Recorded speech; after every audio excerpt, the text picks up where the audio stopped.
Alex Batty. The first case on our list is Alex Batty, a boy who walked out of his life in England and reappeared on a quiet road in the French mountains 6 years later, with nothing but a skateboard and a goodbye note left behind. In October 2017, Alex left Oldham, England with his mother, Melanie Batty, and his maternal grandfather, David Batty, for what was supposed to be a one-week holiday near Marbella, Spain. His legal guardian back home was his maternal grandmother, Susan Caruana. Melanie and David did not have legal custody of him. The trip was meant to end with a flight back from Malaga Airport on the 8th of October. They never boarded the plane. That same day, Susan received a Facebook message containing a video of her grandson with Melanie. In it, Melanie laid out her reasons for leaving, including her opposition to Alex attending school. From that point on, the trail went cold. What followed was 6 years of an off-grid, nomadic life. Investigators later pieced together that Alex, his mother, and his grandfather spent roughly 2 years in Morocco. They moved through Spain. By 2021, they had settled into the Pyrenees Mountains in southwestern France. They lived among a small spiritual community of about 10 people, growing their own food, using portable solar panels, and taking odd jobs. Alex never set foot in a classroom during those years. He later told the BBC he taught himself by reading the Harry Potter series about 20 times. How does a boy disappear that completely in modern Europe and stay invisible for 6 years? The answer was simple. There were no school records, no paper trail, no fixed address, and no digital footprint. As he grew older, the conditions inside the community grew harder. He was eventually required to work on construction projects 5 hours a day, 5 days a week in exchange for food and shelter. That was the moment something inside him shifted. He began to plan his way out. Alex believed his mother was preparing to relocate the family again, this time to Finland. He decided he would not be going with her. One night, in the rain, he left a goodbye note, packed a warm jacket, took his skateboard and what little money he had, and walked. On the 13th of December 2023, a chiropractic student named Fabienne Accidini was making nighttime pharmaceutical deliveries between 2 small towns in the Haute-Garonne region of France. He spotted a teenager walking alone on the road. He pulled over. The boy was tired and disoriented. Accidini offered him a lift. Alex initially gave a false name, then quietly admitted who he really was. The two spoke in a mixture of French and English for around 3 hours, while Accidini finished his deliveries. Alex used the driver's phone to send his grandmother a message. It read, "Hello, Grandma. It is me, Alex. I am in France. Toulouse. I really hope that you receive this message. I love you. I want to come home." Accidini drove him to a police station in Revel. The 6-year search was over. Alex returned to the United Kingdom on the 16th of December 2023. Greater Manchester Police opened a criminal investigation into his disappearance days later. On the 22nd of January 2025, the case was closed with no charges filed.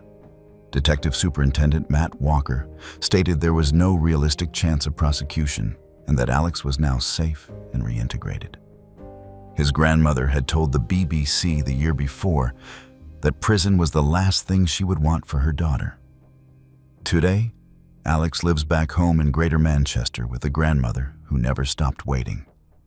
His story is the focus of a BBC 3 documentary that aired in May 2026. His mother's whereabouts remain officially unknown. While Alex's story ended with a phone in a stranger's car, the next case turned on something far smaller. A single click on a missing children's website by a man who didn't know he was looking at himself. Steve Carter. Some people stumble into the truth about who they are. Steve Carter searched for it himself on a website and found his own face staring back at him. He was born Marks Panama Moriarty Barnes in Hauula, Hawaii. His biological parents recorded one birth date. His adoptive papers reflect another, with the difference being a single day. The reason for that gap would only become clear decades later. His parents were Charlotte Moriarty and Mark Barnes. Their relationship was turbulent. Charlotte's letters to her sister suggested she wanted to leave, and she had a history of disappearing for days at a time. On the 21st of June, 1977, Charlotte put her infant son in a stroller and left for what she said was a walk. It was around 9 in the morning. Neither of them came back. Mark Barnes found the empty stroller at a bus stop on Kamehameha Highway around 1 in the afternoon. He waited nearly 3 weeks before filing a missing persons report on the 10th of July, believing she had simply absconded again. What happened next is where the case becomes a quiet tragedy. Charlotte was eventually detained while squatting in a house with the baby. She gave authorities a false name, listed alternately as Jane or Tenzin Amia, and altered her son's birth date by 1 day. She was admitted to a psychiatric hospital and then disappeared, leaving the baby in state custody. He was placed in a Hawaiian orphanage. How does a child end up living an entirely different life with no memory of who they were? For Marks, the answer came as a small child. When Steve and Pat Carter of New Jersey adopted him and renamed him Steve Carter. He was raised in southern New Jersey. He always knew he had been adopted. But there was one detail that quietly bothered him for years. His birth certificate had been issued a full year after his birth. He grew up to be a software salesman in Philadelphia. Then in late 2010 and early 2011, Steve began watching CNN reports about a young woman named Carlina White. Carlina had grown up suspecting she was not who her family claimed she was. She had taken matters into her own hands, gone onto the National Center for Missing and Exploited Children website, and identified herself. The story stopped Steve cold. He went to the same website. He typed in Hawaii, male, missing 34 years. The first result that loaded was a National Center for Missing and Exploited Children age progression. Image of a boy named Marks Panama Moriarty Barnes. Steve later told CNN, "It gave me chills. When you see the picture, you're like, oh my God, that's me." There was a hidden reason that image even existed. Marks's older half-sister, Jennifer Monheimer, had spent years pushing for the case to be reopened. In 2001, she successfully petitioned Hawaiian authorities to take another look. That petition was the only reason an age progression photo had ever been generated.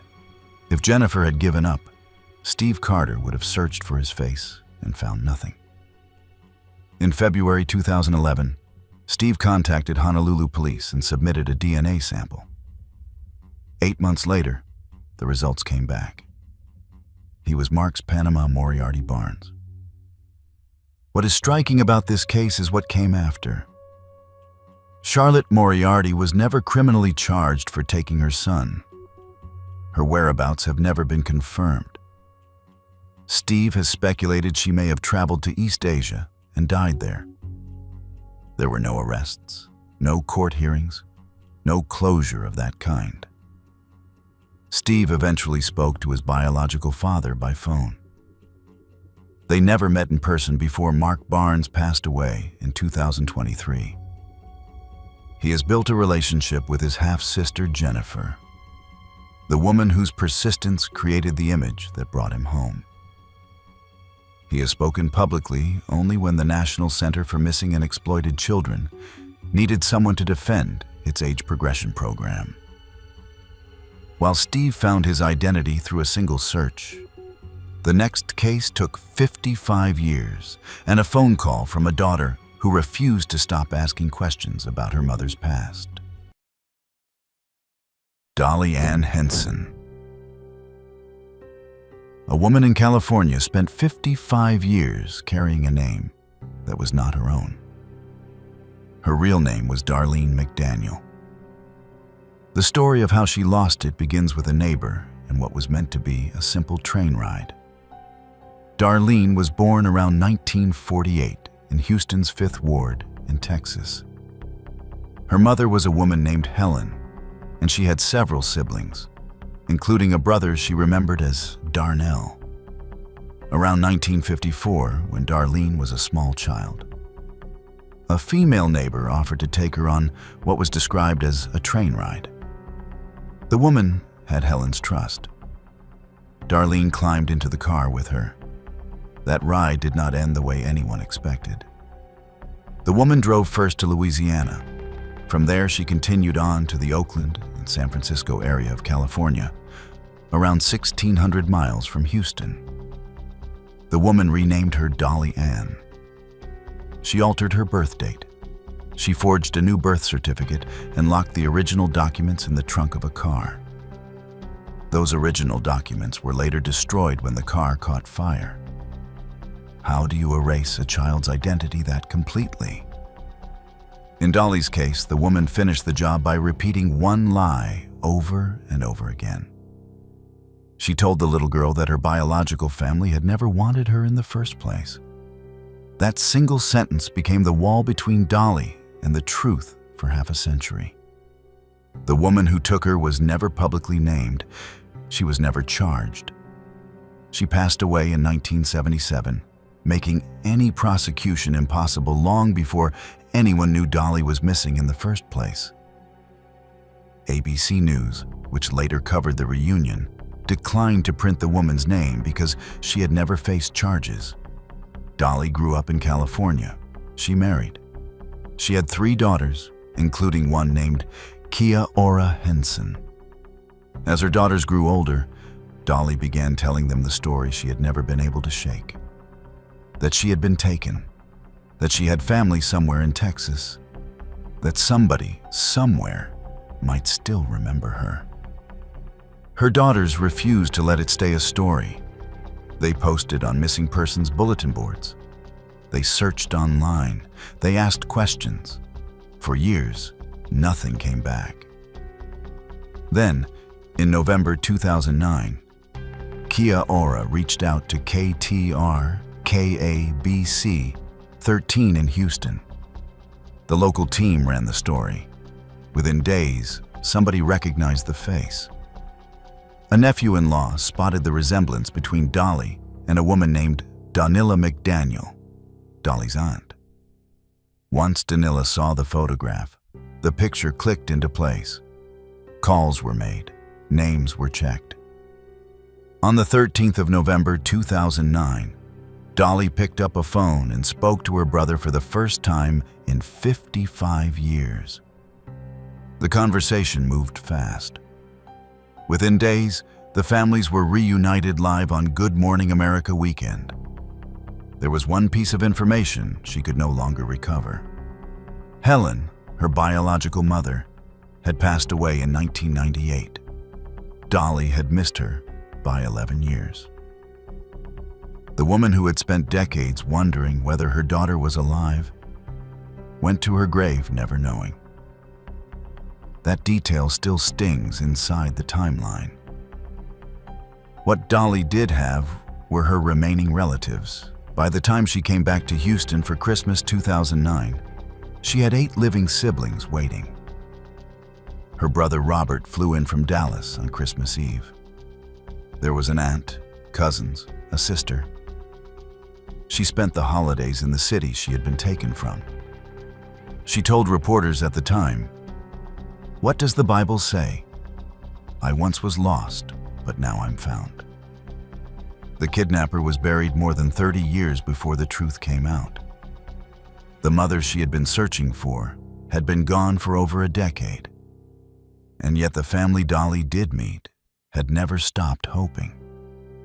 Her daughter's insistence on not letting the story die is what eventually gave their mother her real name back. While Dolly's story closed peacefully across half a century, the next case is one of the most well-known in modern American memory, and it began with a stranger walking past a family one summer afternoon. Elizabeth Smart. The next case is one many people in the United States already know by name, but the details of what happened in the 9 months in between are sharper than most documentaries reveal. Elizabeth Smart was born on the 3rd of November, 1987 in Salt Lake City, Utah. The second of 6 children in a Latter-day Saints family and an accomplished harp player. The detail that mattered most, in hindsight, was a single afternoon her mother had hired a homeless man for 1 day of yard and roof work after meeting him while he was panhandling downtown. He called himself Emmanuel. His real name was Brian David Mitchell. On the 5th of June 2002, at around 1 in the morning, Mitchell entered Elizabeth's bedroom through a window. He was armed. He threatened her, forced her out of the house, and walked her on a 4-mile hike into the foothills behind the family home. His wife, Wanda Eileen Barzee, was waiting at a hidden campsite. What followed was 9 months of captivity that moved between locations. Mitchell performed a sham marriage ceremony. He told Elizabeth she was the 7th of 350 wives in his planned celestial polygamy. She was kept tied to heavy cables, dressed in disguise, and warned not to ever scream for help. The trio moved between encampments in the Utah foothills, traveled to San Diego where they camped under bridges, then returned to Utah. The most haunting detail of the case is the witness almost nobody remembers. Elizabeth's younger sister, Mary Catherine, had been sharing the bedroom that night. She pretended to be asleep when Mitchell entered. She lay still while her older sister was led away. For 9 months afterwards, she carried the sound of his voice in her memory. When she finally connected it to the family's old roof worker, the case cracked open. How do you find someone who is being kept in plain sight?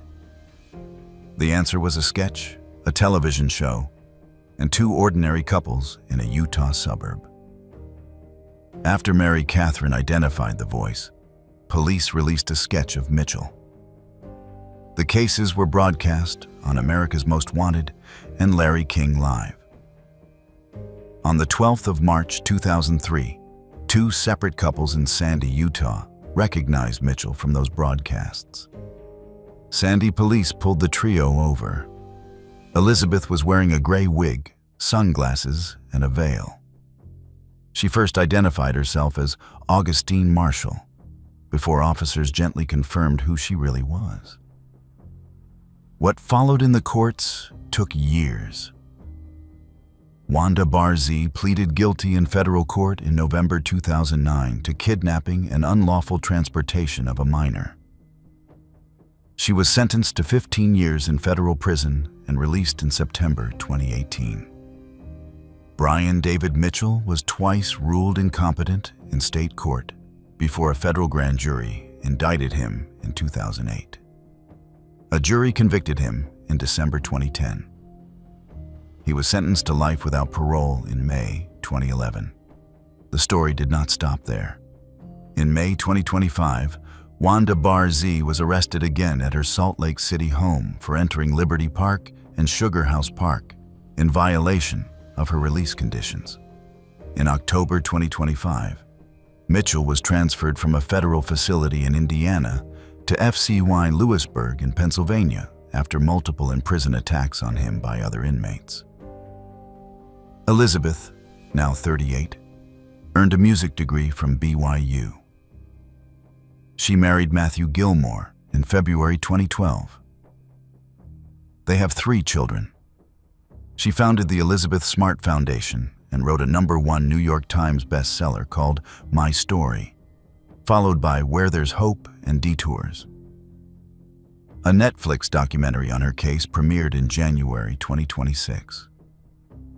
In April 2026, she revealed she had begun competitive bodybuilding, placing first in the Fit Model Novice category at the Wasatch Warrior competition in Salt Lake City. If you have made it this far and you enjoy content like this, take a second to subscribe and turn on notifications, because the cases coming up next are some of the strangest on the entire list. While Elizabeth's case turned on a sister's memory, the next one turned on a single white pickup truck and a true crime blog post written the day before everything changed. Shawn Hornbeck. The final case in this batch is one of the most quietly disturbing stories in American true crime.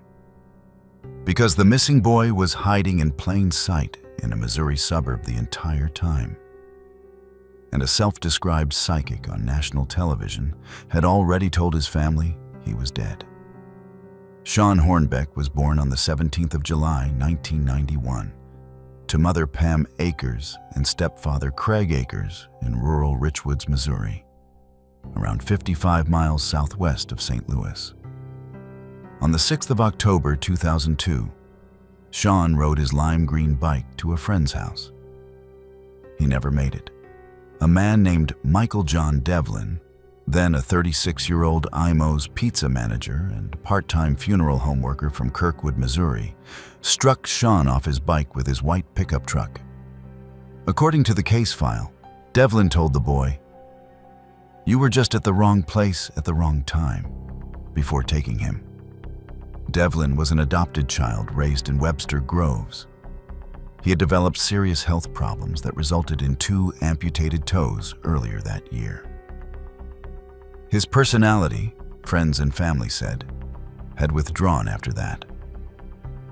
Shawn was held in Devlin's apartment in Kirkwood for 4 years, 3 months, and 6 days. The first night, Devlin tied a rope around the boy's waist and his own. For the first month, Devlin tied Shawn to a futon with tape over his mouth while he went to his shifts at IMO's, returning during breaks to feed him and untie him. What makes this case so difficult to talk about is what happened next. Over time, Devlin loosened the restrictions. Shawn was eventually given internet access, a bicycle, and freedoms that, on the surface, looked normal. Devlin presented him to neighbors as his own son, calling him Shawn Devlin. Kirkwood police even spoke to Shawn Devlin on multiple occasions over those 4 years and never connected the dots. How does a missing child remain missing while living in plain view? The answer is part shame, part fear, part survival. Shawn had been told his family would be harmed if he ever spoke up. The captor's threats kept him silent.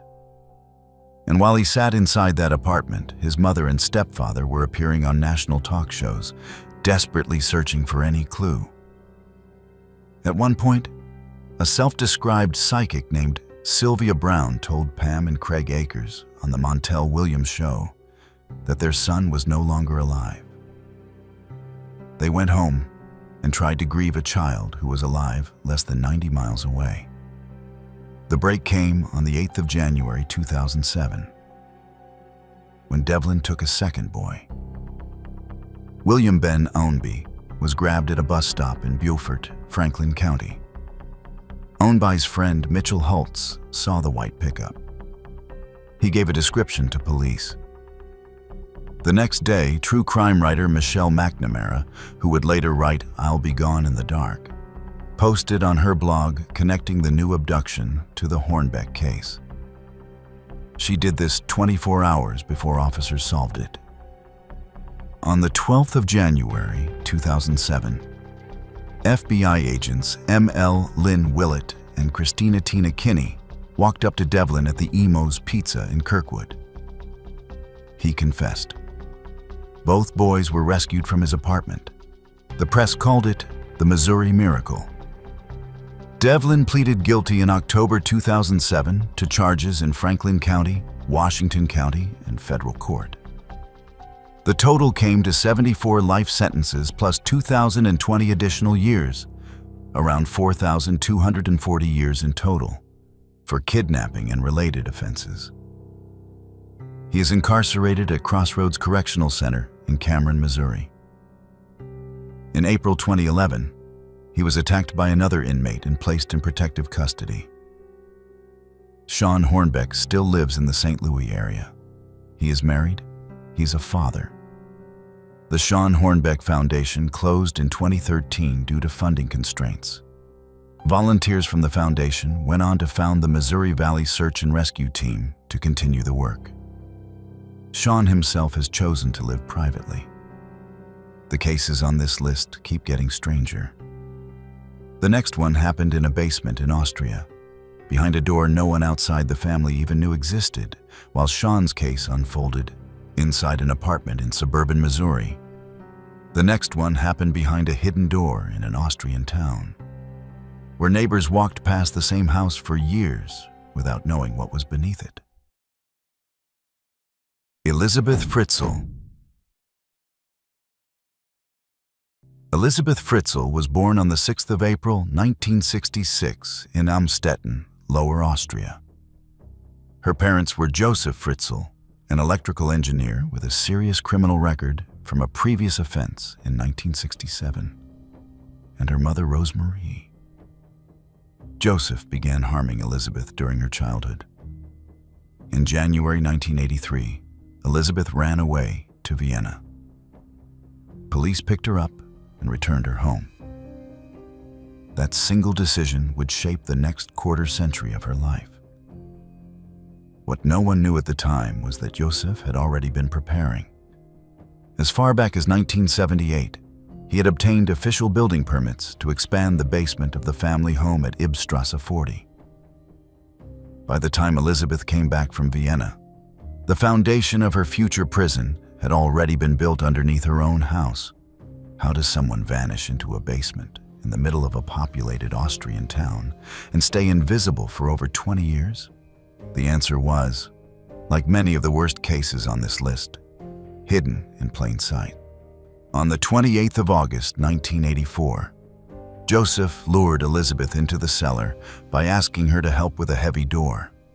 He used an ether-soaked towel to render her unconscious and locked her inside a windowless, soundproof bunker behind reinforced concrete walls.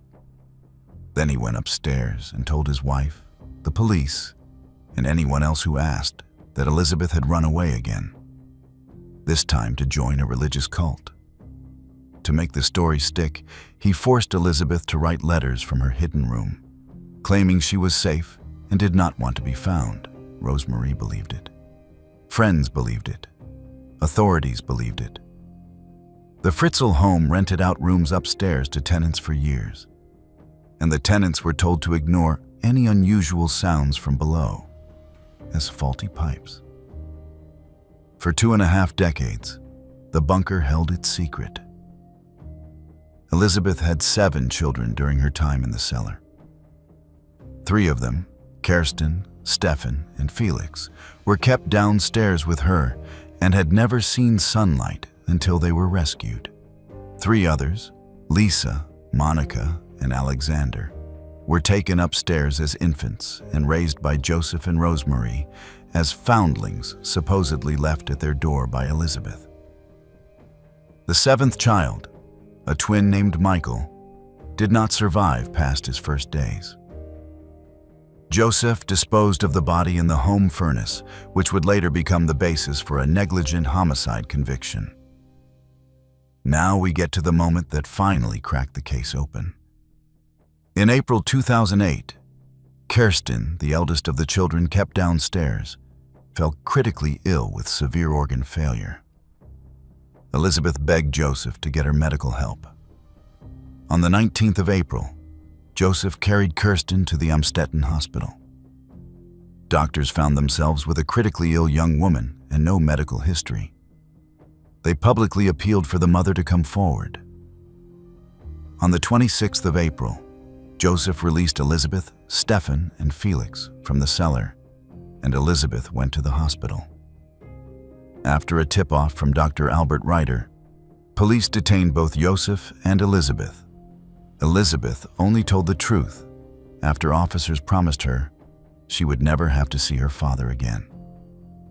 On the 19th of March 2009, Joseph Fritzl pleaded guilty at the Provincial Court of St. Pölten to false imprisonment, enslavement, coercion, and the negligent homicide of the infant Michael. He was sentenced to life imprisonment in a secure psychiatric facility. The case has continued to make headlines. In January 2024, a court in Krems ruled that Joseph could be transferred from the psychiatric unit to a regular prison, citing reduced threat from his advancing dementia. After a prosecutorial appeal, the transfer was affirmed in May 2024. His lawyer, Astrid Wagner, has continued to push for compassionate release. In a turn that bordered on the absurd, Joseph reportedly demanded a future residence with a basement of his own.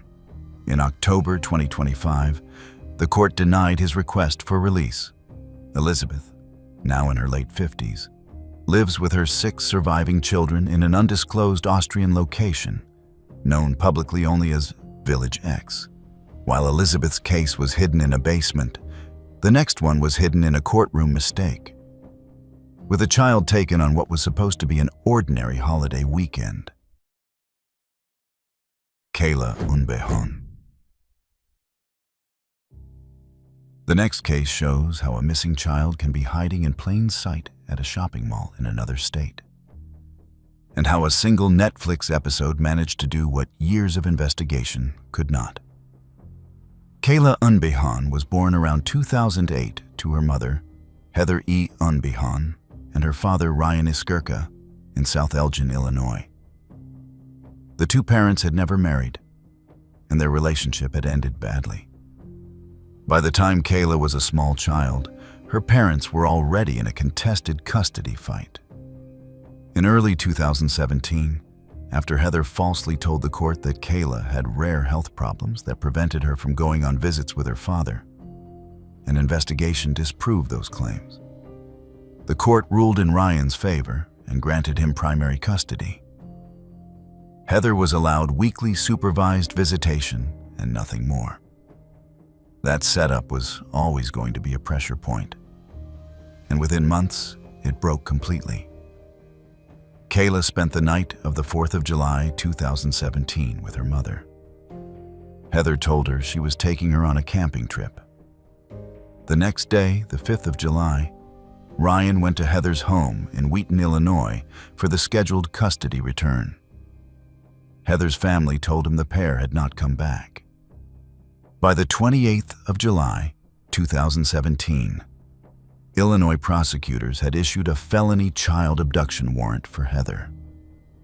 Investigators later determined the two had spent most of the years that followed in Oregon, before relocating to North Carolina shortly before everything came undone. How do you find a child whose abductor knows the system well enough to keep moving across state lines?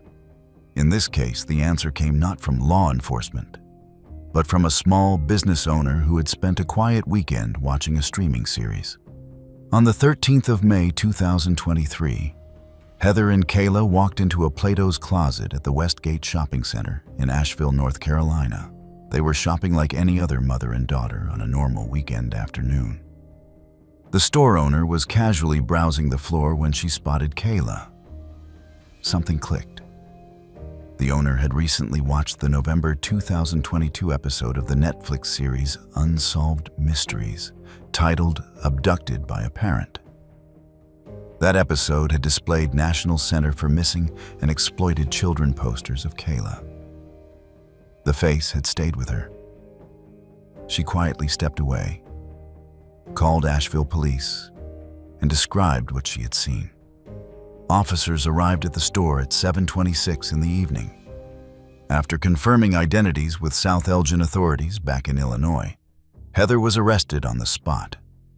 Kayla was placed with North Carolina Department of Social Services overnight. Her father drove down the next day to pick her up. The legal aftermath moved relatively quickly. Heather was held on a $250,000 bond in North Carolina.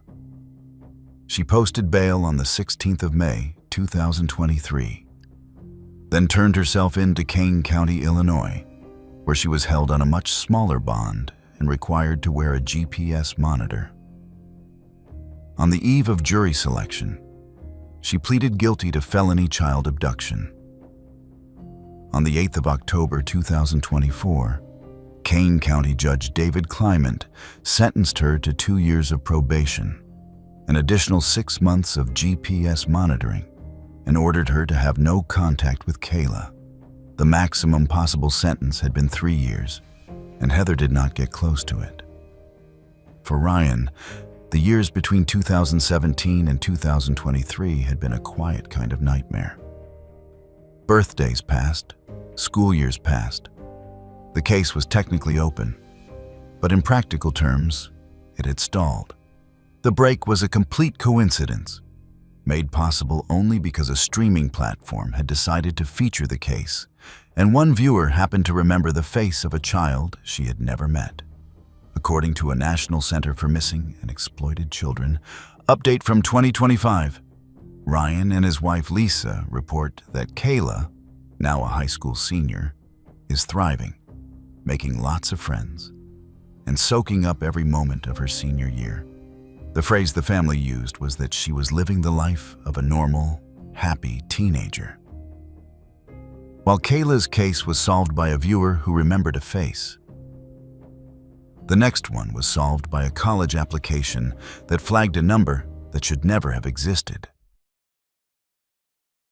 Julian Hernandez. The next case shows what happens when a missing child grows up never knowing he is missing, and how the truth can sit dormant for 13 years until a routine paperwork check exposes it. Julian Hernandez was born around 1997 in Vestavia Hills, Alabama, a suburb of Birmingham. His mother, whose name has been withheld at her own request, was never married to his father, Bobby Hernandez. According to Cuyahoga County Prosecutor Tim McGinty, Bobby had a habit of telling people that if his relationship with Julian's mother ever ended, he would take their son with him. At the time, no one took the threat seriously enough. On the 28th of August, 2002, Bobby came over to babysit Julian, who was a small child at the time. Julian's mother left the two of them together. When she returned, she found a note. Bobby had taken him. Vestavia Hills police investigated hundreds of leads over the following years. Tips came in. Theories were chased down. None of them led anywhere. Julian's mother later said she had contemplated taking her own life during the worst of those years. What had actually happened was that Bobby drove with the boy to Cleveland, Ohio. He did the kind of thing that, in any other context, would sound like a movie plot. He invented a new identity for himself, calling himself Jonathan Mangina, with a forged Social Security card and a forged driver's license. He raised Julian as his son under the new name J.J. Mangina. He took a job at a Cleveland factory. He moved in with a fiancée and her 3 children. By the time Julian was a teenager, he had what looked like a stable family life. He had a young half-sister at home. He was a model student and athlete. The story Bobby had told him was that his mother had walked out and abandoned them both. How does a child fail to know that he was kidnapped? The answer in Julian's case is that Bobby had built a complete fictional past around him, and there was nothing in his daily life to contradict it. The cracks only appeared in the autumn of 2015.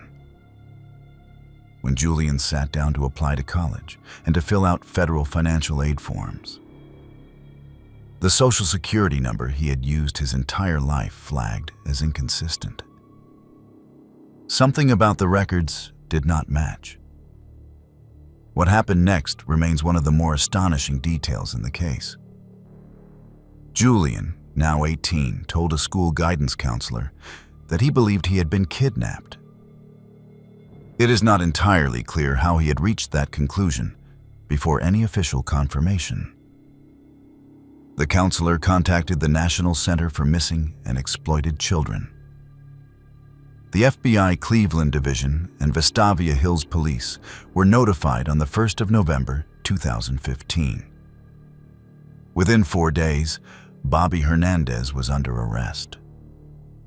Bobby, by then in his early 50s, was charged in Cuyahoga County with 2 counts of kidnapping, 2 counts of interference with custody, 10 counts of tampering with records, and forgery, for a total of around 32 counts. He pleaded guilty in March 2016. Jefferson County, Alabama, separately issued an interference with custody warrant. On the 13th of April 2016, Cuyahoga County Common Pleas, Judge Cassandra Collier Williams sentenced Bobby to 4 years in prison, plus 5 years of supervised release. The sentencing day itself was extraordinary. Attorney Gloria Allred read statements from Julian's mother and grandmother demanding the harshest possible sentence. Then Julian himself stood up and asked the judge to spare his father prison time. He said, "Even if other people can't, I forgive him for what he's done. I love him, and I want him to be a part of my life." The court listened, but sentenced Bobby anyway. In 2017, Bobby's attorney filed for judicial release. Cuyahoga County prosecutors opposed it. After Ohio, Alabama held a no-bond detainer for the interference with custody charge. Julian visited his Alabama mother for Thanksgiving and Christmas in 2015. In a public statement released by the FBI, he asked the world for one thing. He said he simply wanted to be normal, to go through his day as he had before everything came out. He has held to that ever since. While Julian's case turned on a financial aid form, the next one turned on a $99 genetic testing kit and a 51-year-old birthmark. Melissa Highsmith. The next case shows what happens when modern at-home DNA testing collides with a half-century-old kidnapping, and how a single Facebook message can rewrite a family's history. Melissa Suzanne Highsmith was born on the 6th of November 1969 to her mother Alta Apantenko, a young waitress, and her father Jeffrey Highsmith in Fort Worth, Texas. By the summer of 1971, Alta and Jeffrey had separated. Alta was a single working mother, struggling to find reliable childcare. Melissa had one distinctive feature on her body, a small birthmark on her upper back. That birthmark would matter more than anyone could have imagined. On the 23rd of August, 1971, Alta placed a newspaper advertisement looking for a babysitter. A woman who called herself Ruth Johnson responded by phone. Ruth missed an in-person meeting, then called back, insisting she had a large yard and prior childcare experience. Alta, desperate to keep her job, hired her over the phone, sight unseen. That afternoon, Ruth Johnson arrived at the apartment on East Seminary in Fort Worth. The roommate who answered the door later described the visitor as oddly wearing white gloves and a scarf in the middle of summer, almost like a nurse's uniform. The roommate handed the baby over. Melissa was last seen wearing a pink dress and white sandals. The woman never returned. How does a child disappear off a babysitter's lap and stay invisible for over 50 years? In Melissa's case, the answer was that she did not stay invisible at all. She was raised about 10 minutes from the apartment she had been taken from, under a completely different name and identity. She grew up as Melanie Miyoko Walden, later Melanie Brown by marriage. She believed for most of her life that the woman raising her was her mother. The home, by her own account, was a difficult one. She told a BC News later that the situation became hard to live with, and she ran away as a young teenager, living on the streets to survive. She eventually had 3 children with her husband, John Brown. For decades, no one knew Melissa was alive. Worse, in some pockets of law enforcement, suspicion had quietly turned on Alta herself. Investigators wondered for years whether the desperate mother had harmed her own child and made up the story about Ruth Johnson. That suspicion sat in the case file for years. 2 weeks after the kidnapping, Alta had even taken out a front-page open letter to the kidnapper in the Fort Worth Star-Telegram. None of it had brought Melissa home. Now we come to the moment that flipped the case. In September 2022, the National Center for Missing and Exploited Children received a tip placing Melissa in Charleston, South Carolina. That tip turned out to be false, but it lit a fire under the family. Jeffrey Highsmith and his other children submitted DNA samples to the consumer testing service 23andMe. Working with an amateur genealogist, the family waited. Within 3 weeks, the test produced a match. The match was to the DNA of 3 children belonging to a woman named Melanie Walden in Texas. The family used Facebook Messenger to reach out. Jeffrey wrote to Melissa saying that he had been looking for his daughter for 51 years. Melissa first thought it was a scam. The family showed her a baby photograph. The photograph included the same birthmark on her upper back that Melanie still had as an adult. Melissa later said she went to the woman who had raised her and asked in her own words whether there was anything she needed to tell her. The woman confirmed that she knew that I was baby Melissa. The reunion took place over Thanksgiving weekend, 2022. Fort Worth police completed independent DNA confirmation on the 4th of May, 2023.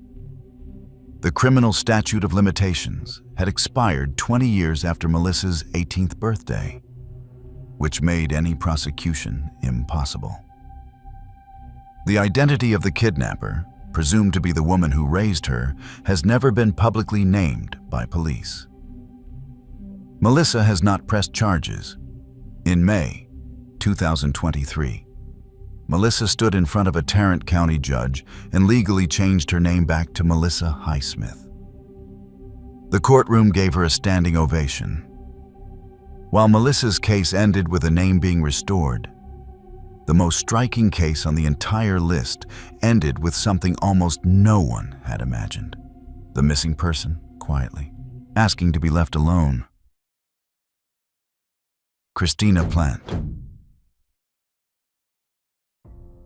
The final case on this list is the strangest of them all, because the missing person was not actually being kept anywhere, and the truth had been sitting inside her own life for over 30 years.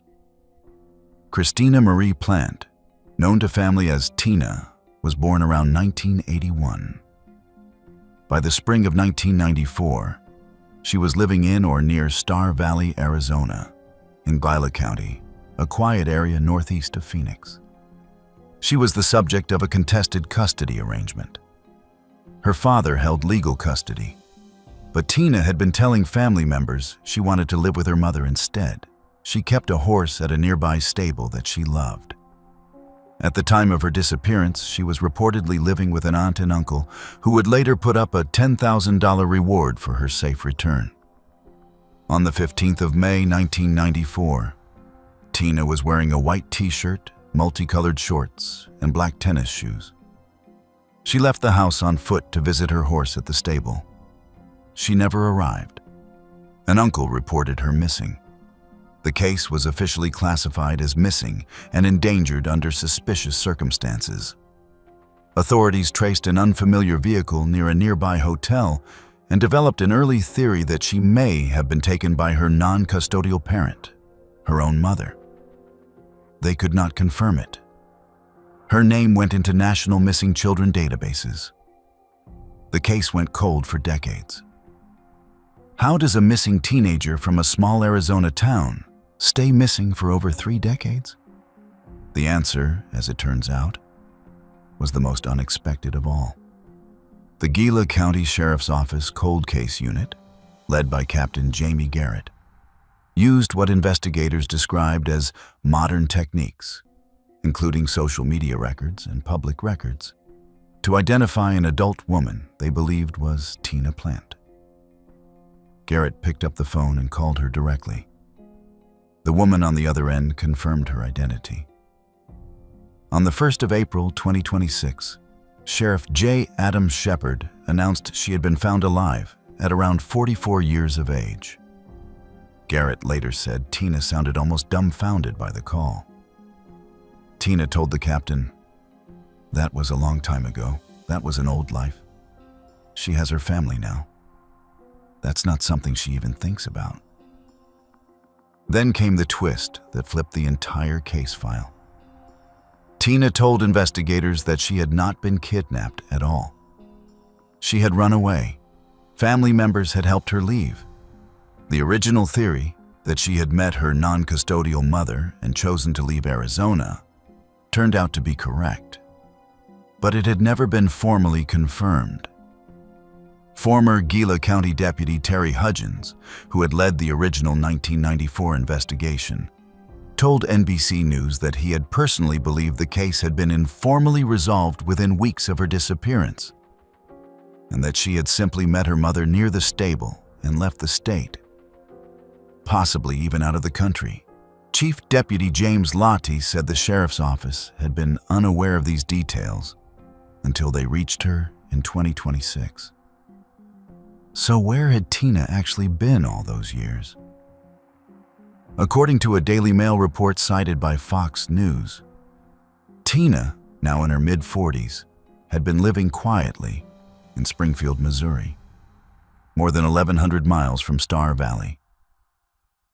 She had married as a teenager to a man named Sean Holland, now a software engineering manager. They share a 5-bedroom home and have been married for nearly 30 years. They have 3 sons. She earned a psychology degree from Missouri State University and worked in a supervisory role at a Springfield firm investigating insurance fraud. She had built a complete adult life while her name still sat in cold case databases.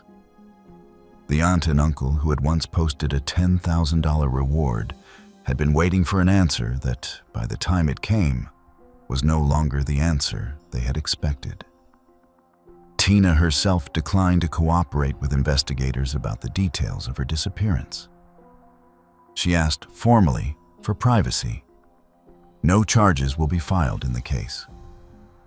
The original theory the deputy had quietly carried for 30 years had been right all along, but there was no one left to confirm it until Tina herself picked up the phone. The aunt and uncle who had once posted the reward, the database entry that had quietly traveled forward through the decades, all of it had been waiting for one phone call from a captain who simply decided to try. Carlina White. Carlina Renai. White was born on July 15, 1987, in the Harlem neighborhood of New York City. Her mother, Joy White, was 16 years old. Her father, Carl Tyson, was 22. The young couple lived in the Harlem housing projects. At 19 days old, Carlina developed a high fever after swallowing fluid during delivery. Joy and Carl rushed her to Harlem Hospital Center on the evening of August 4, 1987, where she was admitted to the pediatric unit. A woman later identified as Anujeta Petway had been loitering at Harlem Hospital for approximately 3 weeks before the abduction, posing as a nurse. Witnesses described her as a tall, heavy-set woman wearing white medical clothing and a green smock. She blended in perfectly. Nobody questioned her presence. She even comforted Joy White at the hospital, sitting with her, encouraging her to go home and rest. Between 2:30 a.m. and 3:55 a.m. on August 5th, during a nursing shift change when the floor was least supervised, someone removed the baby's IV line and carried her out. The hospital's video surveillance system was not operational at the time. A security guard reported seeing a woman matching Petway's description leave around 3:30 a.m. This became the first known infant abduction from a New York City hospital. How does a baby disappear from a hospital in the middle of the night and nobody sees a thing? The city of New York offered a $10,000 reward. The case aired on Unsolved Mysteries in January 1989. In 1992, Joy and Carl settled a lawsuit against the hospital for $750,000, including a trust fund for Carlina. But no leads on the baby ever materialized. Petway, born circa 1962 in Connecticut, had suffered multiple miscarriages and was desperate to become a mother. She traveled by train from Bridgeport, Connecticut to Harlem Hospital, spent weeks watching the facility, learning the routines, studying the shift changes, and then took the baby back to Bridgeport, just 45 miles from Carlina's birth parents. For 23 years, Carlina was raised less than an hour from the family searching for her. Petway renamed the child Nejdra Nance and raised her in Bridgeport before later moving to Atlanta. Carlina attended Thomas Hooker's School and graduated from Warren Harding High School in 2005. Around that time, she noticed she bore no resemblance to Petway's family. When she needed a birth certificate, Petway produced a forged document. A Connecticut Bureau of Vital Statistics clerk found no matching records and flagged the case. Confronted, Petway confessed she was not Carlina's biological mother, but lied about the circumstances, claiming Carlina had been abandoned. In December 2010, at age 23, Carlina browsed the National Center for Missing and Exploited Children website, searching by birth year. She scrolled through photos of missing babies. Then she found one.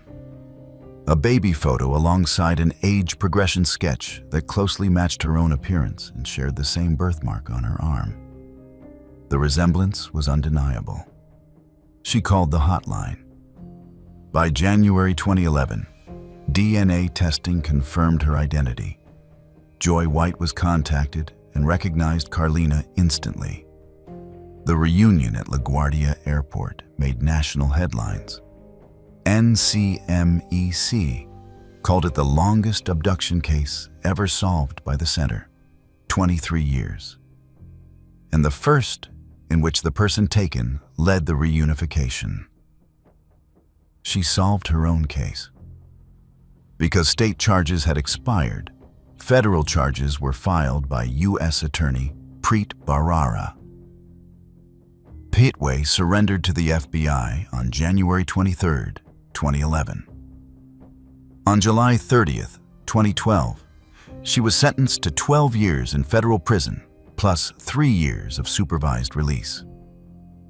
Petway was released on April 14, 2021, after serving approximately 9 years and 8 months.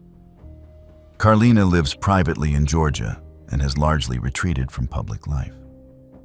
Her case inspired the 2012 Lifetime movie Abducted, the Carlina White story, starring Keke Palmer, and was featured in Netflix's Unsolved Mysteries Volume 2 in October 2020. But the next case did not end with a reunion and headlines. It involved a hidden underground room and over 3,000 days of captivity. Natasha Kampusch. Natasha Maria Kampusch was born on February 17, 1988, in Vienna, Austria. She had two older sisters. Her parents had a difficult relationship and separated during her childhood. On the morning she was taken, her mother had been arguing with her. Natasha left for school without saying goodbye. On a Monday morning at approximately 7 a.m., Natasha was walking to Brioskiveg Primary School in Vienna's Donaustadt district when Wolfgang Priklopil, then 35, seized her from behind, forced her into a white Mercedes-Benz delivery van, and drove approximately 35 kilometers northeast to his house in Strasshof an der Nordbahn, a small Lower Austrian town. A 12-year-old witness reported seeing the incident, but described two men, a discrepancy that became a lasting controversy. The ensuing search was the largest in Austrian history. 776 minivans were checked, including Priklopil's. Police accepted his explanation that he had been home alone. As early as April 1998, a former police dog squad leader had flagged Priklopil by name and address. That tip was never followed up, a failure that prompted government investigations years later. Priklopil had spent 4 years constructing a hidden cellar beneath his garage. 4 years of planning before he ever took anyone. The room measured approximately 5 square meters, barely larger than a bathroom, sat 3 meters underground, and was accessed through a 150-kilogram steel hatch concealed behind a heavy iron cabinet. It was soundproof and windowless. It had evolved from a Cold War-era bomb shelter built by Priklopil's grandfather. A space designed to protect people had been turned into a prison. For the first 6 months, Natasha never left the underground cell. She lived in total darkness whenever Priklopil turned off the electricity at 8 p.m. He beat her, starved her to keep her weak, shaved her head, and demanded to be called "my lord." She grew only 15 centimeters during more than 8 years and weighed just 48 kilograms at escape. He told her the house was rigged with explosives and that he would harm her and the neighbors if she tried to leave. After several years, she was allowed upstairs for housework and was occasionally taken out in public, always under threat. Every moment of her life was controlled by this man. Can you imagine being held underground for months at a time with no natural light, no contact with the outside world, and being told the building would explode if you tried to leave? On August 23, 2006, at 12:53 p.m., while cleaning Priklopil's van in the driveway, Natasha saw him step away to take a phone call. This was her chance. She left the vacuum running so he would think she was still working and sprinted approximately 200 meters through neighboring gardens. After bystanders on the street ignored her, desperate pleas for help, she knocked on a 71-year-old neighbor's window and identified herself. Police arrived at 1:04 p.m. She had been held for 3,096 days. That same evening, Priklopil threw himself in front of a commuter train and was killed instantly. A 2013 international investigation involving the FBI and German BKA concluded Priklopil highly likely acted alone. The investigation highlighted several mistakes by Austrian police. Colonel Franz Kroll, the lead investigator, was found dead of a gunshot wound in June 2010, officially ruled a suicide. Natasha lives in Vienna, completed her education in 2010, and owns the house in Strasshof where she was held. She purchased it from Priklopil's estate to prevent it from becoming a macabre attraction. The cellar was filled with concrete in 2011. She has published 4 books, including her 2010 autobiography, 3,096 Days, and a 2022 self-help book, Starkzeigen. A 2013 feature film depicted her ordeal. In 2024, a planned documentary was postponed after her family revealed serious concerns about her well-being. Her sister Claudia Nestelberger stated publicly that Natasha is mostly in her own world, that she is once again in a kind of captivity. But what if you did not even know you had been taken? What if you lived an entire life, served in the military, raised a family, and never knew your real name? Luis Armando Albino. Luis Armando Albino was born circa 1944 in Puerto Rico. His mother, Antonia Albino, moved the family of 6 from Puerto Rico to West Oakland, California, in the summer of 1950. They lived on Brush Street. Luis's older brother Roger was the last person to see him before the disappearance. On February 21, 1951, Luis was playing with Roger at Jefferson Square Park in West Oakland when a woman described as being in her 30s, wearing a bandana, approached him. She spoke to Luis in Spanish, as he could not yet speak English, and promised to buy him candy.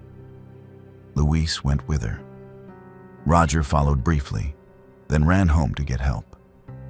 Oakland police initially doubted Roger's account, theorizing Luis had wandered into San Francisco Bay. The Coast Guard, FBI, and soldiers from the Oakland Army base joined the search. Hundreds of people combed the area. No trace was found. Antonia Albino visited the Police Missing Persons Bureau for years, almost daily at first, then weekly, then monthly, and eventually annually. She carried the original newspaper clipping in her wallet until her death in 2005 at age 92. She never learned what happened to her son. For 54 years, that woman walked around with a faded piece of newspaper in her purse, waiting for a phone call that never came. A mother who never stopped looking. For over 50 years, carrying a newspaper clipping everywhere she went. And she died without ever knowing. The unidentified woman flew Luis to the East Coast, where he was raised by a couple under a completely different name. He grew up believing they were his biological parents. He never questioned it. He had no reason to. He served 2 tours in Vietnam as a U.S. Marine, became a firefighter, married, and had children and grandchildren of his own. He built an entire life on a foundation that was a lie, and he never knew. The couple who raised him have since died, and with them, any chance of understanding how they came to have him. In 2020, Luis's niece, Alida Aliquin, took an online DNA ancestry test and found a 22% match with an unknown man. She reached out, but received no response. The trail went cold again. In early 2024, inspired by a documentary about DNA reunifications, she renewed her search with fresh determination. She and her daughters spent hours comparing photos of the unknown man to old family pictures and found striking resemblances. The jaw, the eyes, features that could not be coincidental. At the Oakland Public Library, she sat at a microfilm machine and scrolled through decades-old Oakland Tribune articles until she found a photo of her missing uncle. She was certain. She contacted the Oakland Police Missing Persons Unit in March 2024.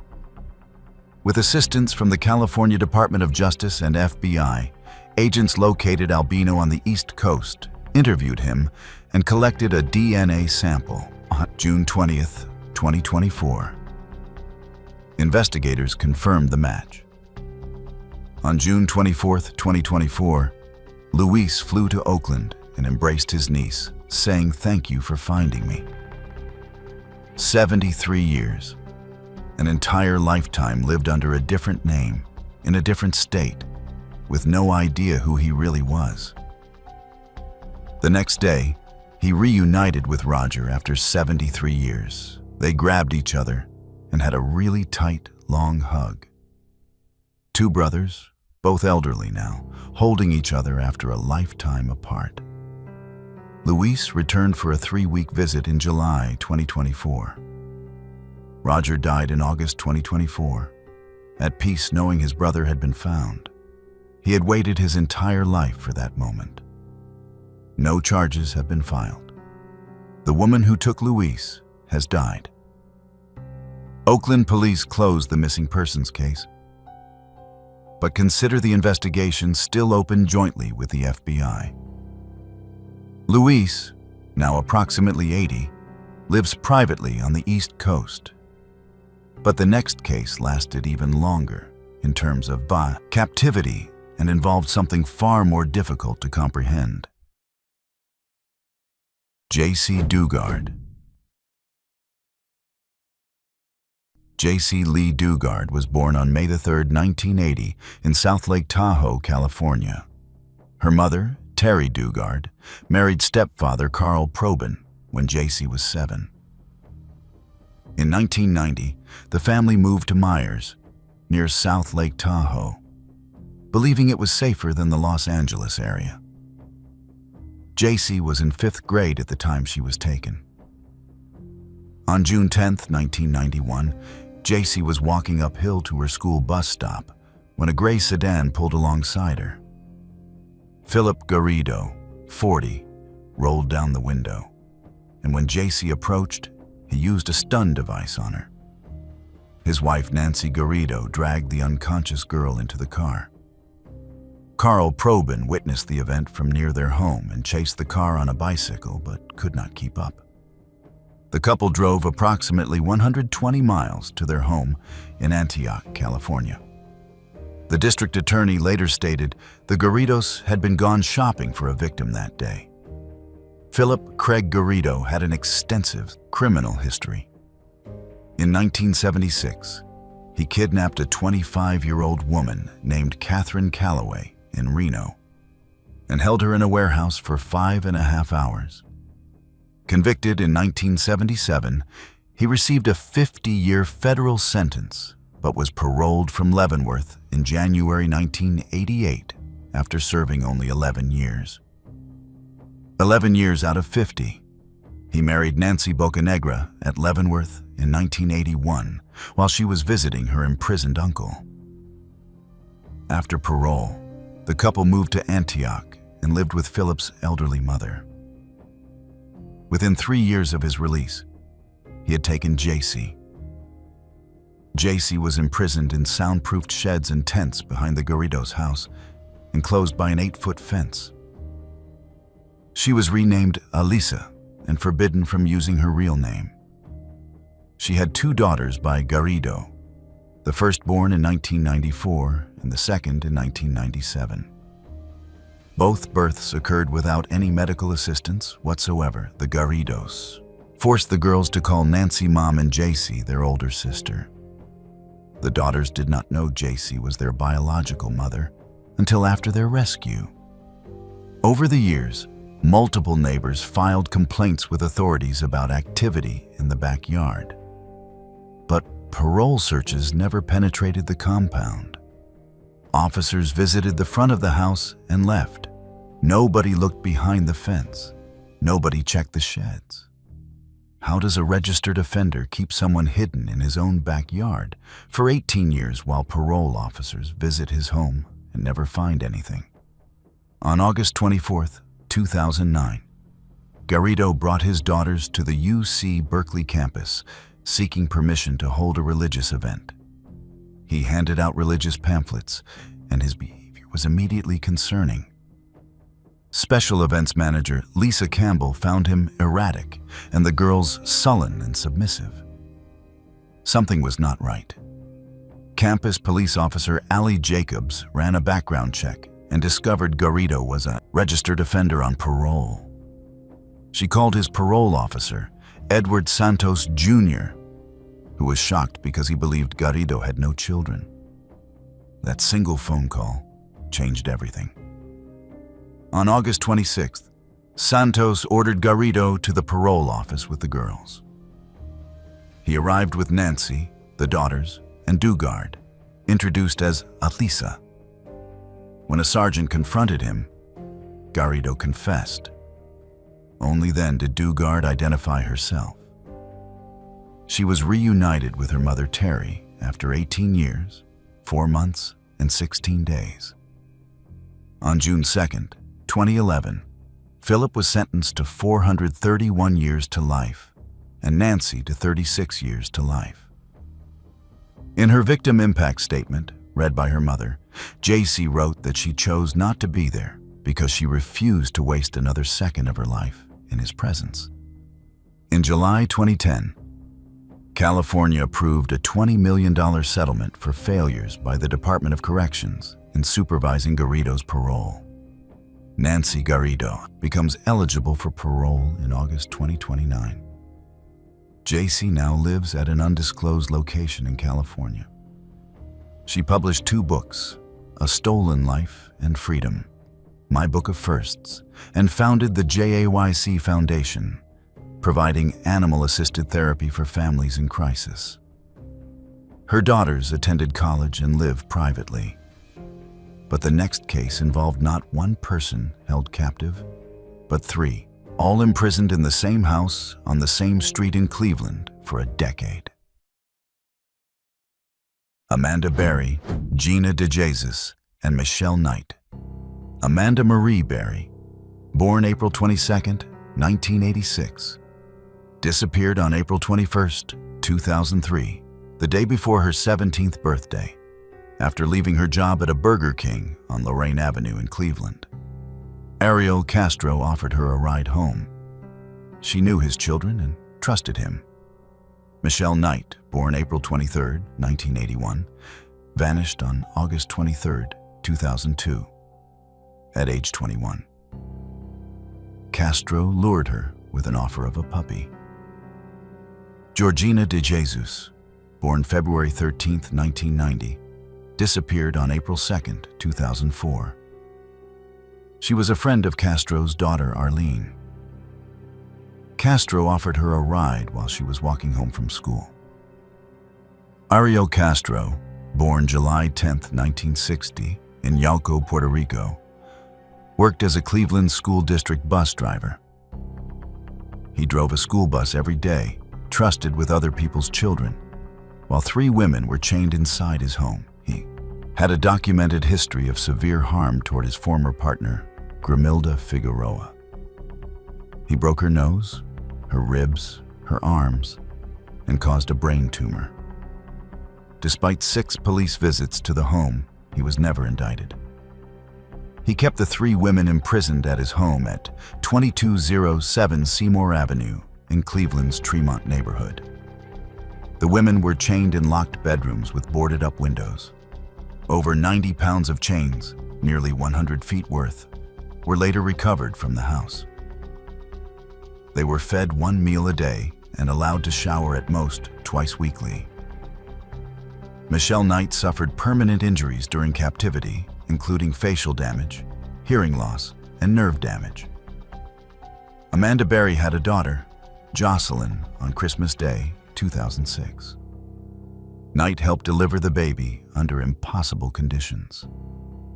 Castro audaciously attended at least 2 vigils for the missing women and even participated in a search party, pretending to care. His son Anthony, a journalism student, unknowingly interviewed Gina DeJesus' mother for an article about her missing daughter. He had no idea his own father was the one responsible. How does a man show up to a vigil looking for the very people he is holding prisoner in his own home? On May 6, 2013, Castro left the house.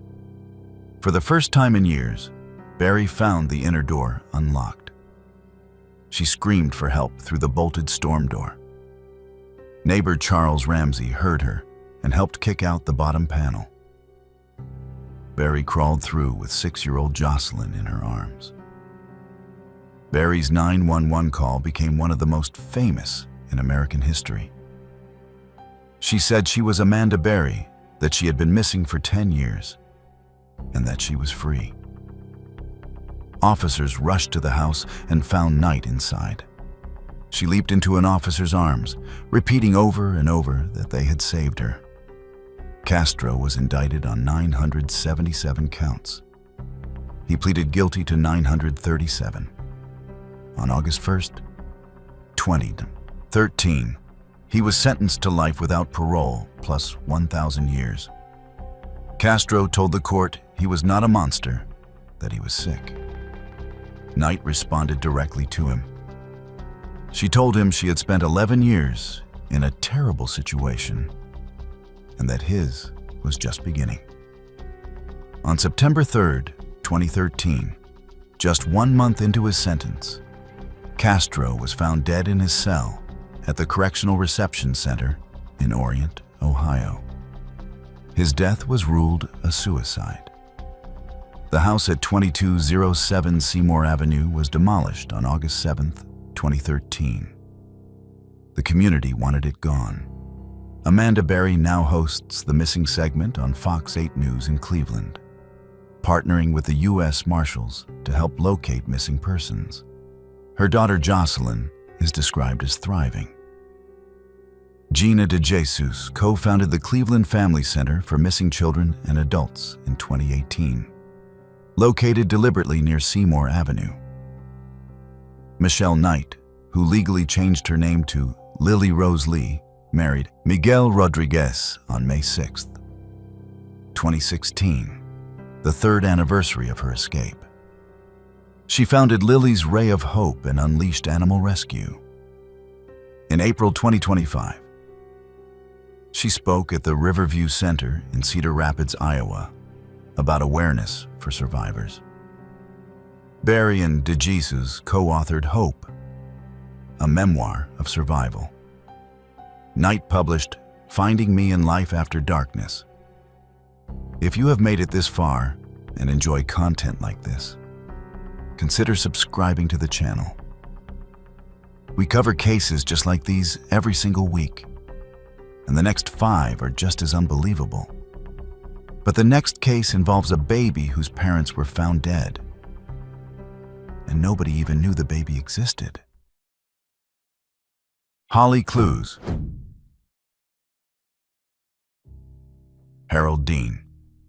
Clowes Jr. and Tina Gail Lynn married on June 25, 1979, in Volusia County, Florida.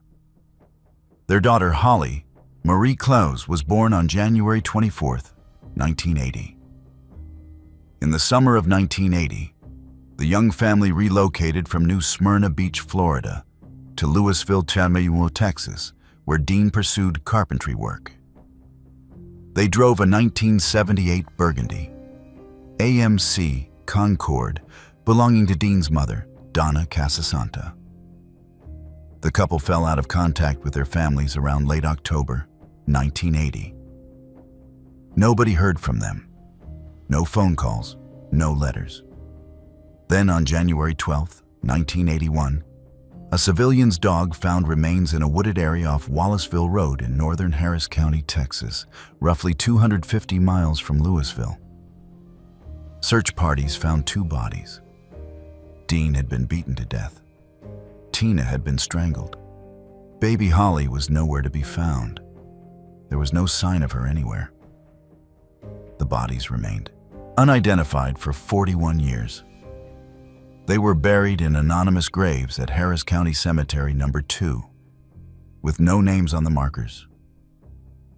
2 people gone without a trace, and somewhere out there, their baby daughter was alive. So there is a baby out there somewhere, but nobody investigating even knows she exists. In July 2011, the bodies were exhumed for DNA extraction. No match emerged for nearly a decade. Then in late 2020, the case was given to Identifinders International, a California genetic genealogy organization. Forensic genealogist Misty Gillis traced the male's DNA to a Kentucky family named Clowes, who had moved to Florida. When genealogist Allison Peacock informed Dean's sister Debbie Brooks about the identification, her immediate reaction was, "Did they find the baby?" Peacock was confused. She responded, "What baby?" Investigators had not known a child existed. For 41 years, nobody working this case knew there was a missing baby. That single question changed the entire investigation. Suddenly, it was not just an unsolved homicide. It was a missing person case too. Identification was confirmed by October 2021 and publicly announced on January 12, 2022, the 41st anniversary of the discovery. Tina's identification was NC. MEC's 200th unidentified case solved. After the Klauses vanished, family members received a call from someone identifying herself as Sister Susan from Los Angeles, claiming Dean and Tina had joined a religious group and no longer wanted family contact. The family was devastated, but had no way to verify the claim. The group was later identified as the Christ Family, a nomadic cult founded by Charles Franklin McHugh. Members wore white robes, went barefoot, practiced vegetarianism, and renounced worldly possessions. They drifted across the country with no fixed address. Investigators determined Dean and Tina joined the cult around October 1980. Holly was surrendered to a church in Yuma, Arizona by barefoot, robed women who presented Holly's birth certificate and a note purportedly from Dean waiving parental rights. Holly believes her parents were trying to leave the cult when they were killed. Investigators traced Holly's sealed birth certificate, obtained a court order to unseal it, and located her. On June 7, 2022, which was also Dean's 63rd birthday, 2 detectives found Holly working as a waitress at a diner in Cushing, Oklahoma. She was 42 years old, married to a man named Troy, with 5 children and 2 grandchildren. She had been adopted by Pastor Philip McGoldrick and raised in a loving home with no knowledge of her biological parents' fate. She had no idea they had been found dead in a Texas woods 41 years earlier. Holly met roughly 25 relatives via video call that same day and traveled to Florida in November 2022 for an in-person reunion. No arrests have been made in the parents' deaths. The Texas Attorney General's Cold Case and Missing Persons Unit continues to investigate. In 2023, investigators returned to the site where the bodies were found with search dogs and metal detectors, looking for new evidence. Holly published a book, Finding Baby Holly, and the family established Genealogy for Justice, a nonprofit dedicated to solving cold cases through DNA. The case was featured on ABC's 2020 in November 2023. Someone still got away with what happened to Dean and Tina. Their daughter is alive, but their killer remains unknown. But what about a baby taken from a hospital just hours after being born, and then raised by the woman who took her? Camilla Mobley. Camilla Teresaya Tasha Mobley was born on July 10, 1998, at University Medical Center in Jacksonville, Florida. Her mother, Shannara Mobley, was 16 years old. Her father, Craig Aiken, was approximately 20 and incarcerated at the time. At approximately 3 p.m., just 8 hours after birth, a woman dressed in a floral blue smock and green scrub pants walked out of the hospital with Camilla tucked into her purse. She had roamed the hospital since 1 a.m., moving through the hallways like she belonged there. She spent 2 hours watching the nursery through the glass, studying which babies were with their mothers and which were alone. Then she introduced herself to the teenage mother as an assigned nurse. She sat with Shannara for 5 hours. She held the baby. She helped with feedings. She built trust. and then she told Shannara she needed to take the baby for routine tests. Shannara handed her daughter over, and the woman walked out the front door and disappeared into the parking lot. 8 hours old. That is all the time this baby had with her real mother, before someone carried her out of a hospital in a purse. Gloria Denise Williams, approximately 33 years old, lived in Walterboro, South Carolina. She had suffered a miscarriage shortly before and had lost custody of her 2 young sons. She was in an abusive relationship and told everyone around her she was pregnant. She drove to Jacksonville, she later testified, on autopilot. She did not plan it. She just went. Williams forged documents, obtained a social security number using a deceased person's identity, and raised Camilla as Alexis Kelly Manigo in Walterboro. She enrolled her in school, took her to the doctor, celebrated her birthdays. She was regarded in the community as a good mother. For 18 years, nobody suspected a thing. Around age 16, Camilla tried to get a job and needed documents Williams could not produce. No birth certificate, no valid social security card, nothing that checked out. Williams eventually confessed that she had taken Camilla from a hospital in Florida 18 years earlier. Camilla was devastated, but chose to keep the secret. She protected the woman who had taken her. In August 2016, NCMEC received tips, and the Jacksonville Sheriff's Office investigated. DNA testing in January 2017 confirmed the match. On January 13, 2017, Gloria Williams was arrested. The next day, Camilla met her biological parents for the first time at the Walterboro Police Department. She was 18 years old. She had never seen their faces before. At the detention center, separated by a mesh screen, the sobbing 18-year-old told Williams she loved her and called her mama. Williams pleaded guilty in February 2018 to kidnapping and interference with custody. On June 8, 2018, she was sentenced to 18 years in prison. The judge noted that no physical harm was associated with the crime. Williams has filed multiple appeals, including a 2024 motion to withdraw her guilty plea. An evidentiary hearing remains pending as of September 2025. Her scheduled release date is approximately July 2032. She remains incarcerated at Lowell Correctional Institution in Ocala, Florida. Camilla's relationship with her biological mother, Shannara, has been extremely strained. Shannara once told a reporter that she truly felt in her heart she wished Camilla had not come back. That is a devastating thing for a mother to say about the daughter who was taken from her. Camilla's bond with biological father Craig Aiken is stronger, and she moved to Jacksonville to live with him in December 2019. She continues to refer to Williams as mother and wrote a handwritten letter to the court in 2022, supporting a sentence reduction, writing that she needed her mother home. Now 27. Camilla is described as college-educated and splits time between Florida and South Carolina.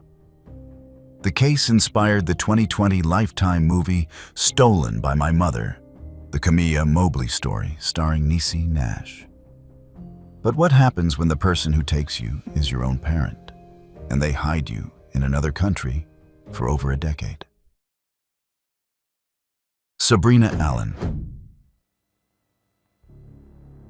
Sabrina Fair Lorenz Allen was born on May 30, 1997, in Austin, Texas.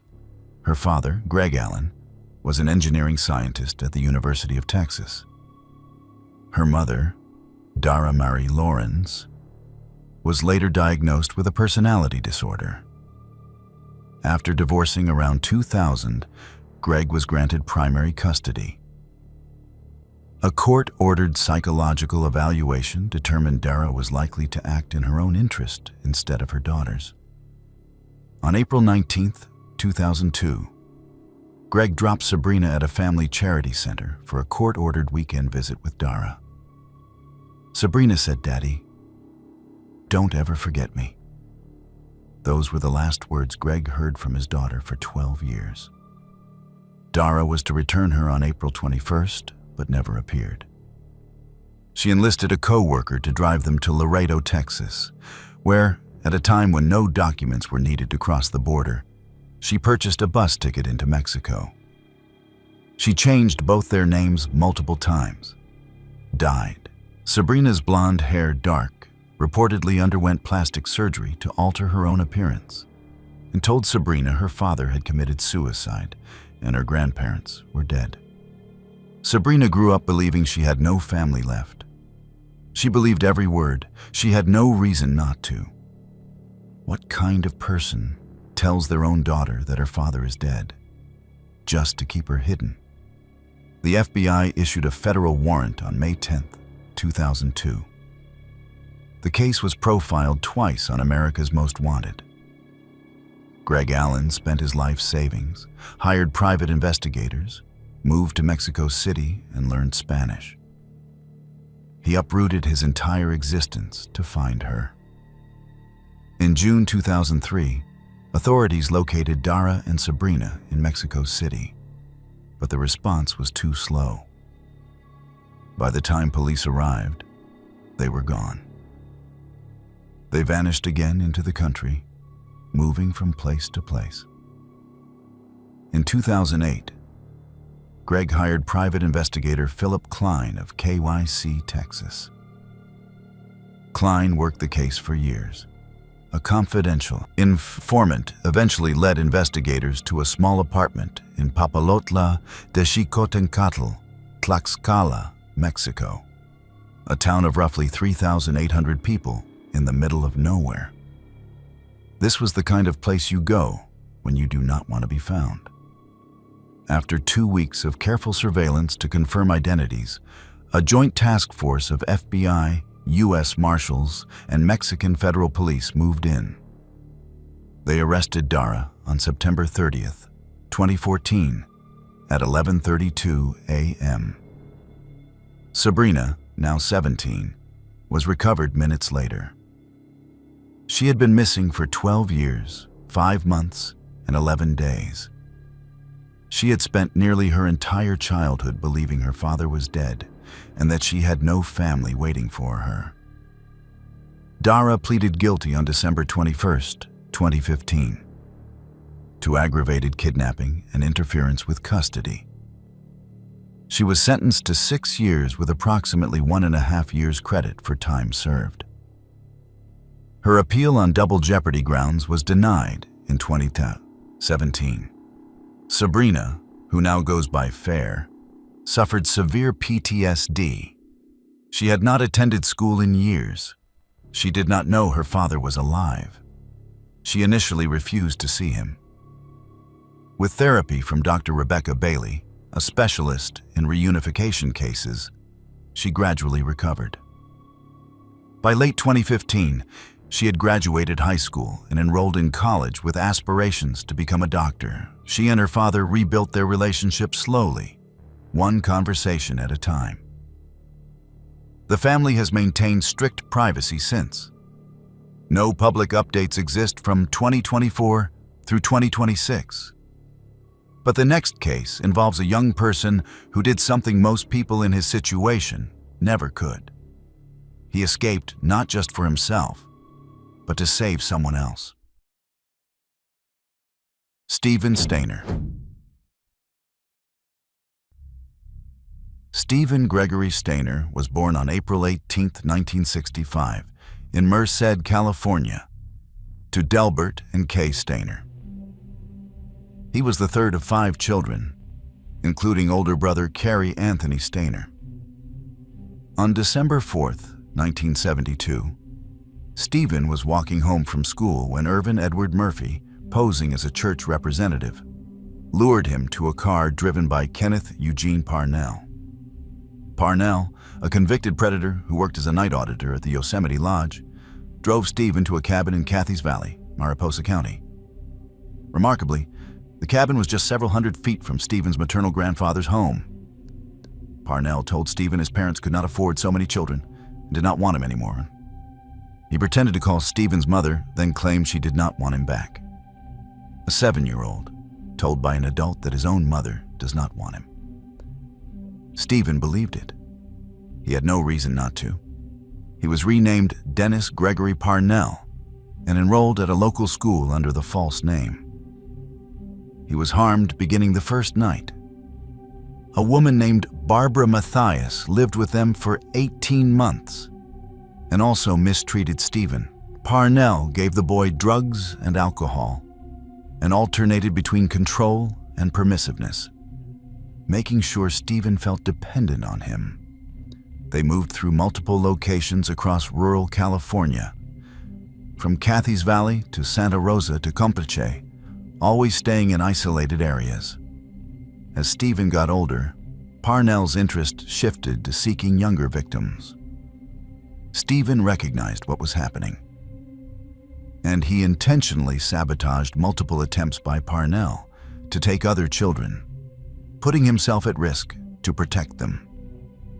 On February 14, 1980, Parnell paid teenage accomplice Randall Sean Poorman $50 to take 5-year-old Timothy White from Ukiah, California. Parnell dyed the boy's hair and tried to pass him off as Stephen's younger brother. Stephen watched this happen and made a decision. He was determined not to let another person suffer what he had endured. On March 1st, 1980, while Parnell was at his night job, Stephen took Timmy by the hand and walked to the road. They hitchhiked approximately 40 miles to Ukiah in the dark. At the police station, Stephen struggled to remember his own full identity. It had been 7 years since anyone had called him by his real name. His written statement became the defining line of the case. "I know my first name is Stephen. By daybreak on March 2nd, Parnell was arrested and both were reunited with their families." Parnell was convicted in 2 separate 1981 trials. He received 7 years, the maximum under California law at the time, and was paroled in 1985 after only 5 years. 5 years. He held Stephen for 7 and served less time than the years he stole. He was never charged with the mistreatment due to jurisdictional issues and statutes of limitations. The system let him walk. In January 2003, at 71, Parnell was arrested again, this time for trying to buy a 4-year-old for $500. He had not changed. Convicted in 2004, he was sentenced to 25 years to life under California's 3 strikes law. He died in prison on January 21, 2008, at 76. Murphy, the man who helped lure Stephen in the first place, received 5 years and was paroled after just 2. The Stainer case prompted California to change its sentencing laws for cases involving children. Stephen struggled profoundly to readjust to normal life. His father refused counseling, believing the family should just move on. Stephen was bullied at school for what had happened to him and eventually dropped out. He married Jody Edmondson in 1985 and had 2 children, Ashley and Stephen Jr. He tried to build a normal life. He worked with awareness groups and served as an advisor for the Emmy-nominated 1989 NBC miniseries I Know My First Name is Stephen, in which he made a cameo appearance. On September 16, 1989, at just 24 years old, Stephen was killed in a hit-and-run motorcycle accident in Merced. He survived 7 years of captivity only to die on a road in his hometown. 500 people attended his funeral. 14-year-old Timothy White, the boy Stephen had saved, served as a pallbearer. White later became a Los Angeles County Sheriff's deputy before passing away from a pulmonary embolism on April 1, 2010, at age 35, a statue of Stephen holding Timmy's hand during their escape now stands in Applegate Park in Merced. Stephen's older brother, Cary Stayner, became the Yosemite Killer, taking 4 lives in 1999. He was convicted and sentenced to death in 2002. His defense cited Stephen's disappearance as a traumatizing factor in his life. He remains on death row at San Quentin. The 2022 Hulu docuseries Captive Audience, a real American horror story, explored the family's devastating dual ordeal.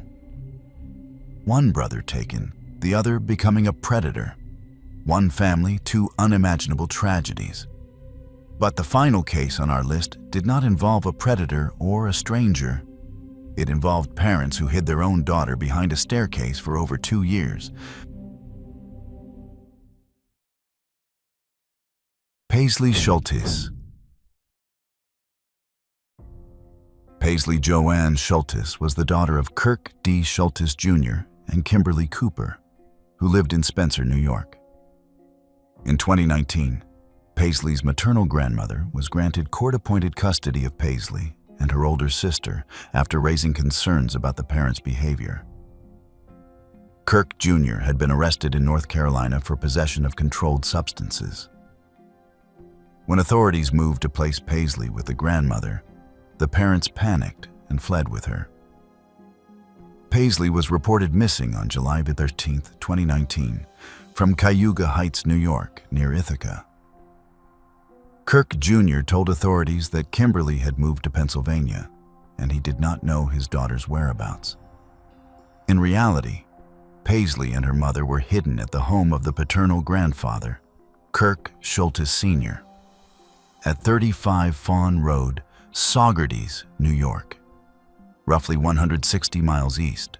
The basement contained a full apartment with a bedroom decorated with Paisley's name on the taquats wall. The home was equipped with security cameras. Police visited the residence approximately a dozen times over 2+ years. But residents were adversarial and never permitted access to the basement. They answered the door, denied everything, and sent police away. Each time officers arrived, police believed Paisley and her mother hid in a secret compartment built into the staircase, an enclosure containing blankets, a pillow, and clothing. It had been purpose-built to conceal them. During the hidden years, Paisley had not attended school, could not read or write, and had not seen a doctor. She had been kept inside that house, away from the world, for over 2 years. Police visited a dozen times. A dozen. And every single time, the people they were looking for were hiding behind a staircase in the same house.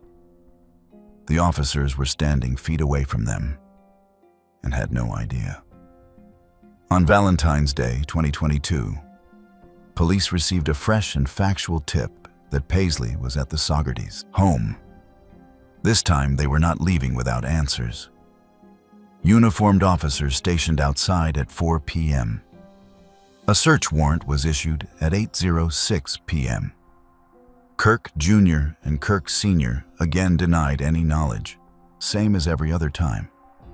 But this time, for the first time, detectives searched every room, including the basement.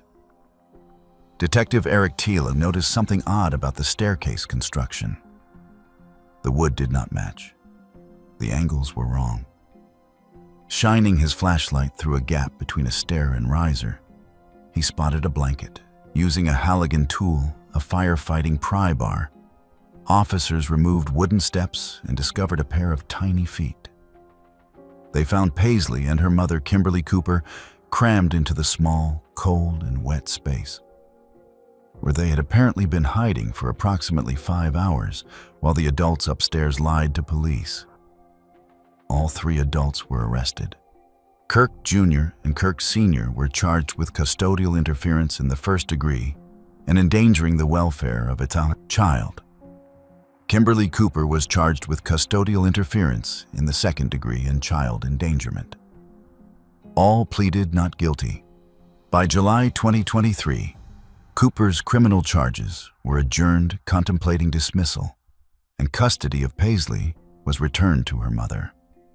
Her attorney stated that this was a story about a mother who loved her child fiercely and that the system had gotten it wrong. Kirk Schultes Jr. subsequently got into further legal trouble. He was arrested 3 times between December 2022 and March 2023 for a string of burglaries and Saugerties, one involving $75,000 in cash. In April 2024, he pleaded guilty to second-degree burglary, a Class C violent felony. Paisley is now approximately 10 or 11 years old and living with her mother and older sister. No public updates on the family have emerged in 2025 or 2026. Jamie Kloss. In the early hours of October 15, 2018, a quiet farmhouse outside Barron, Wisconsin, became the scene of one of the most disturbing home invasions in modern American memory. The Kloss family was asleep. Within minutes, 2 parents would be gone, and their only daughter would vanish into the night. What no one knew was that the young girl in that house had been chosen by a complete stranger weeks earlier, picked at random from the window of a passing school bus.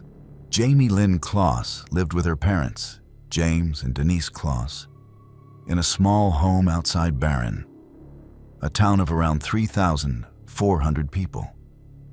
Both parents worked at the local Jenny O turkey store processing plant. Jamie was a quiet 8th grader, known at Riverview Middle School for being shy, kind, and a strong student. The family was tight-knit and church-going. Nothing in their lives suggested what was coming. Roughly 3 weeks before the attack, a young man named Jake Thomas Patterson of Gordon, Wisconsin, had been driving to a temporary job at a cheese factory when his car stopped behind a school bus. He saw Jamie step on board. He later told investigators that the moment he saw her, he knew that was the girl he was going to take. He had never spoken to her. He did not know her name.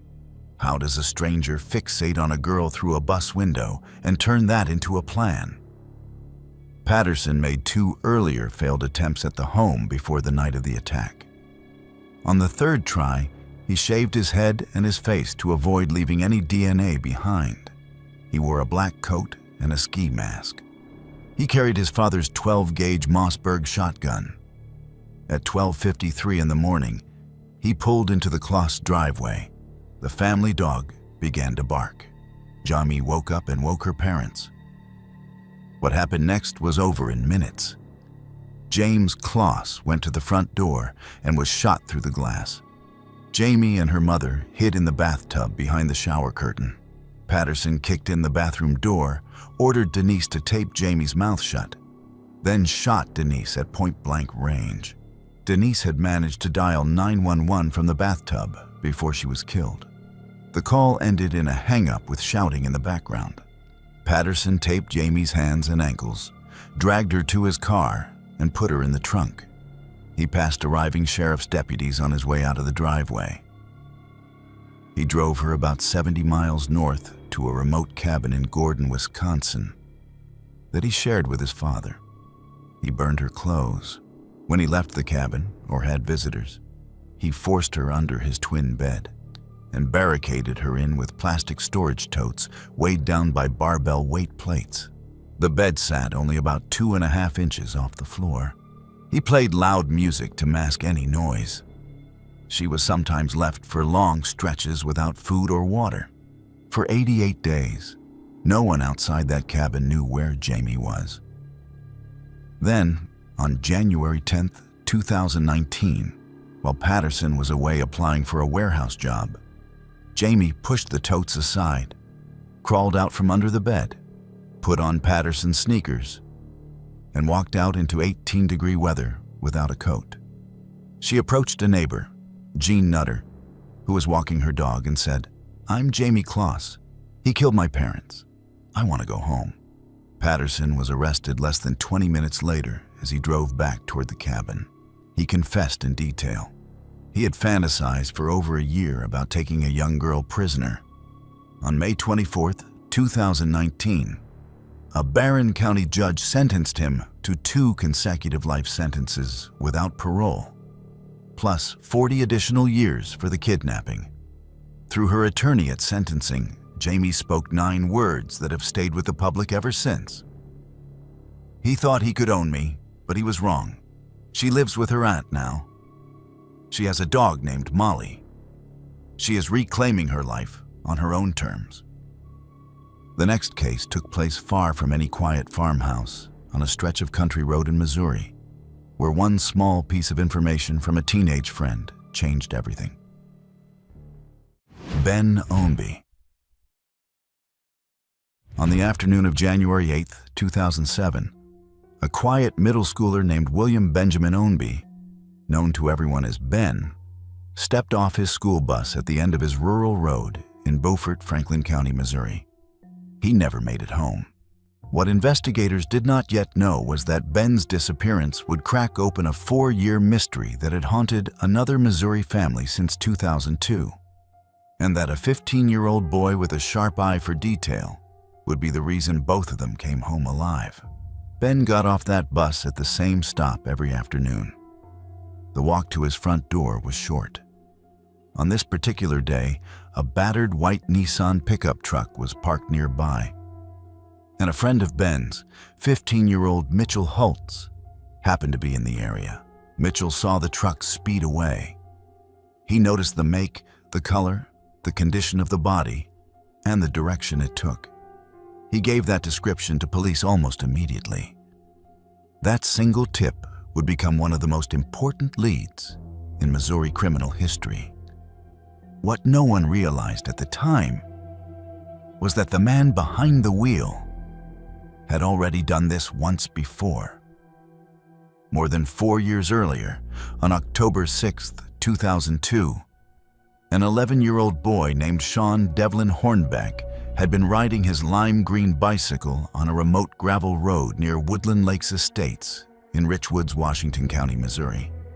The driver of that same white Nissan pickup, a man named Michael John Devlin, deliberately bumped Sean off his bike, then jumped out, feigning concern. He forced Sean into the truck at gunpoint and reportedly told him he had been in the wrong place at the wrong time.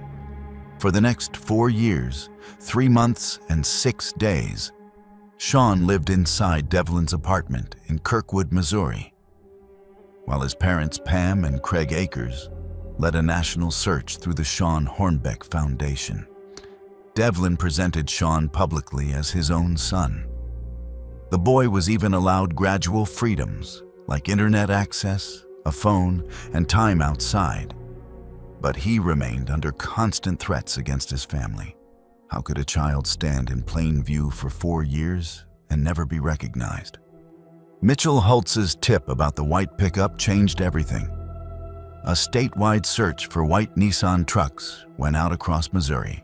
4 days after Ben's disappearance, on January 12, 2007, 2 Kirkwood, Missouri police officers were following up on an unrelated arrest warrant when they spotted Devlin's parked truck at his apartment complex on South Holmes Avenue. FBI agents Lynn Willett and Tina Richter joined them. They asked Devlin for permission to search his truck. He agreed. They then pressed him about the missing boy. Devlin let them inside the apartment. There, sitting together and playing video games, were 2 boys, Ben Ownby, who had been missing for 4 days, and Sean Hornbeck, who had been missing for 4 years, 3 months, and 6 days. Both were alive. Both were unharmed in that immediate moment. The case would become known to the country as the Missouri Miracle. The man behind it was 36-year-old Michael John Devlin, a manager at Imo's Pizza in Kirkwood and a part-time worker at a local funeral home. He stood 6 feet 4 inches tall and weighed roughly 300 pounds. True crime writer Michelle McNamara, later known for her work on the Golden State Killer case, had publicly theorized just 1 day before the rescue that Ben had been taken as a replacement because Sean was getting too old, a theory Devlin himself would later confirm. In October 2007, Devlin pleaded guilty to dozens of counts across Franklin, Washington, and St. Louis counties, plus federal charges. He was sentenced to 74 life sentences plus 2,020 additional years. Federal sentencing later added another 170 years. He was sent to Crossroads Correctional Center in Cameron, Missouri. In April 2011, a fellow inmate stabbed Devlin multiple times with sharpened typewriter parts, saying he was angry over Devlin's crimes. Devlin survived. Ben returned to Franklin County and has lived quietly ever since. Sean reunited with his parents, and Mitchell Holtz, the teenager whose memory saved 2 lives, was honored at Missouri Governor Matt Blunt's State of the State address. The next case takes us out of Missouri entirely and across an international border, where one mother spent more than 3 decades waiting for a phone call she was no longer sure would ever come. Jermaine Mann. On June 24, 1987, a young Toronto mother handed her toddler son to his father for what was supposed to be a routine court-ordered visit. The little boy was 21 months old. His name was Jermaine Allen Mann. His mother, Lyneth Mann Lewis, of Brampton, Ontario, had no reason to think that day would be different from any of the others. She would not see her son again for 31 years. Jermaine's parents had separated in 1986. The custody arrangement was carefully ordered through the Canadian courts. On that June afternoon, Jermaine's father, Allen Mann Jr., a dual Canadian and Ghanaian citizen, was supposed to bring the toddler back at the end of the visit. He never did. By the following morning, both father and son were gone.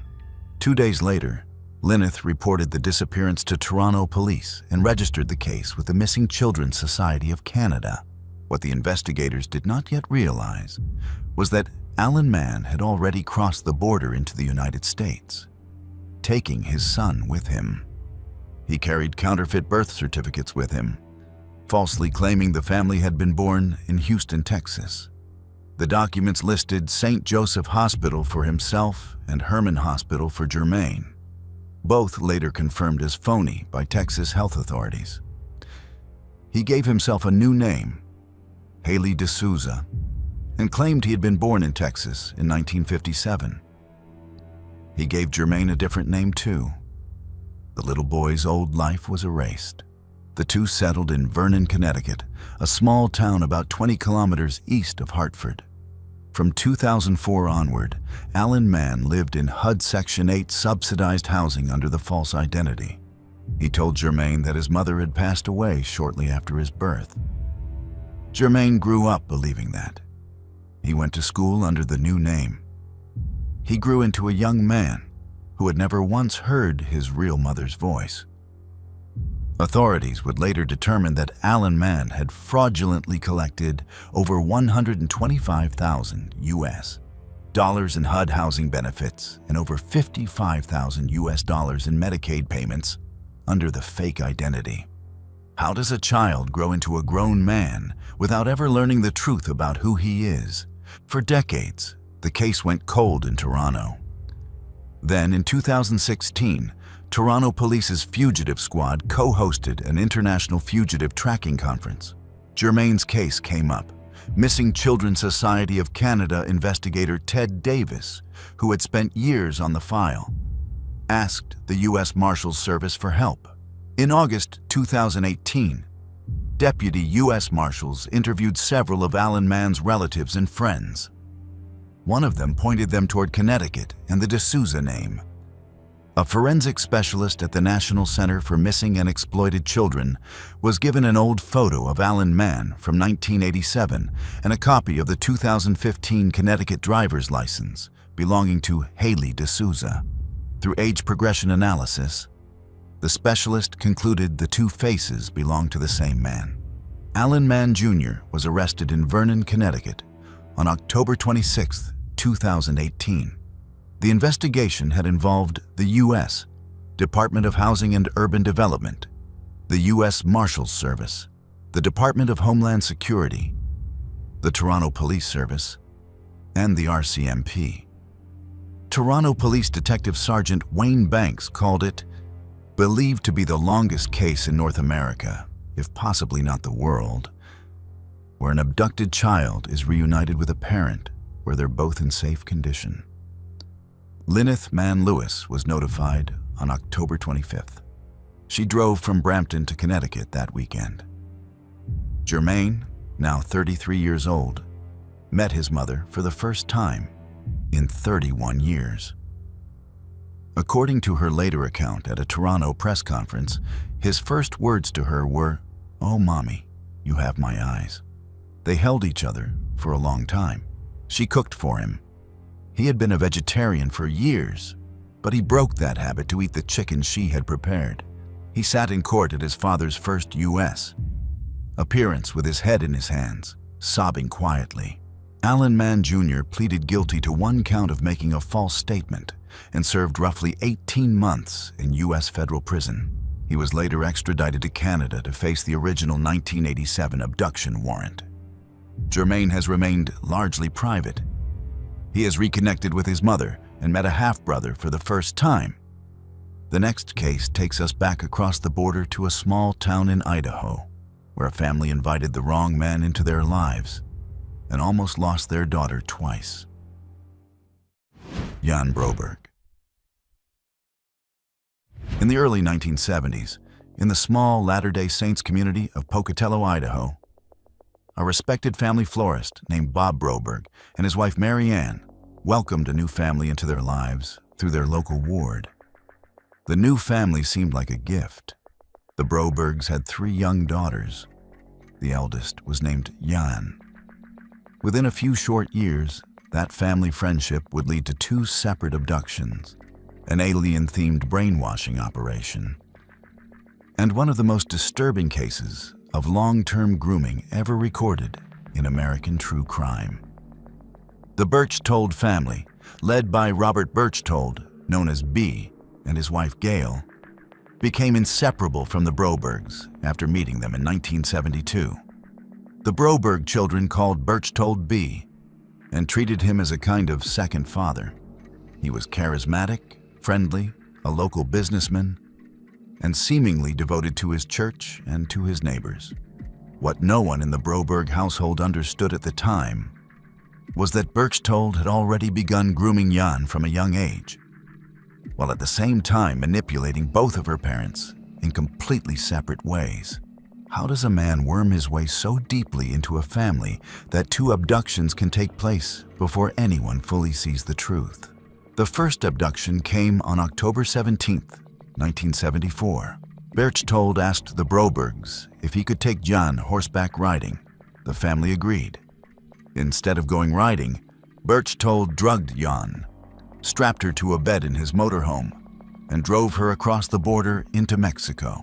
For the next several weeks, while she was held in the motorhome, he played her pre-recorded audio tapes designed to brainwash her.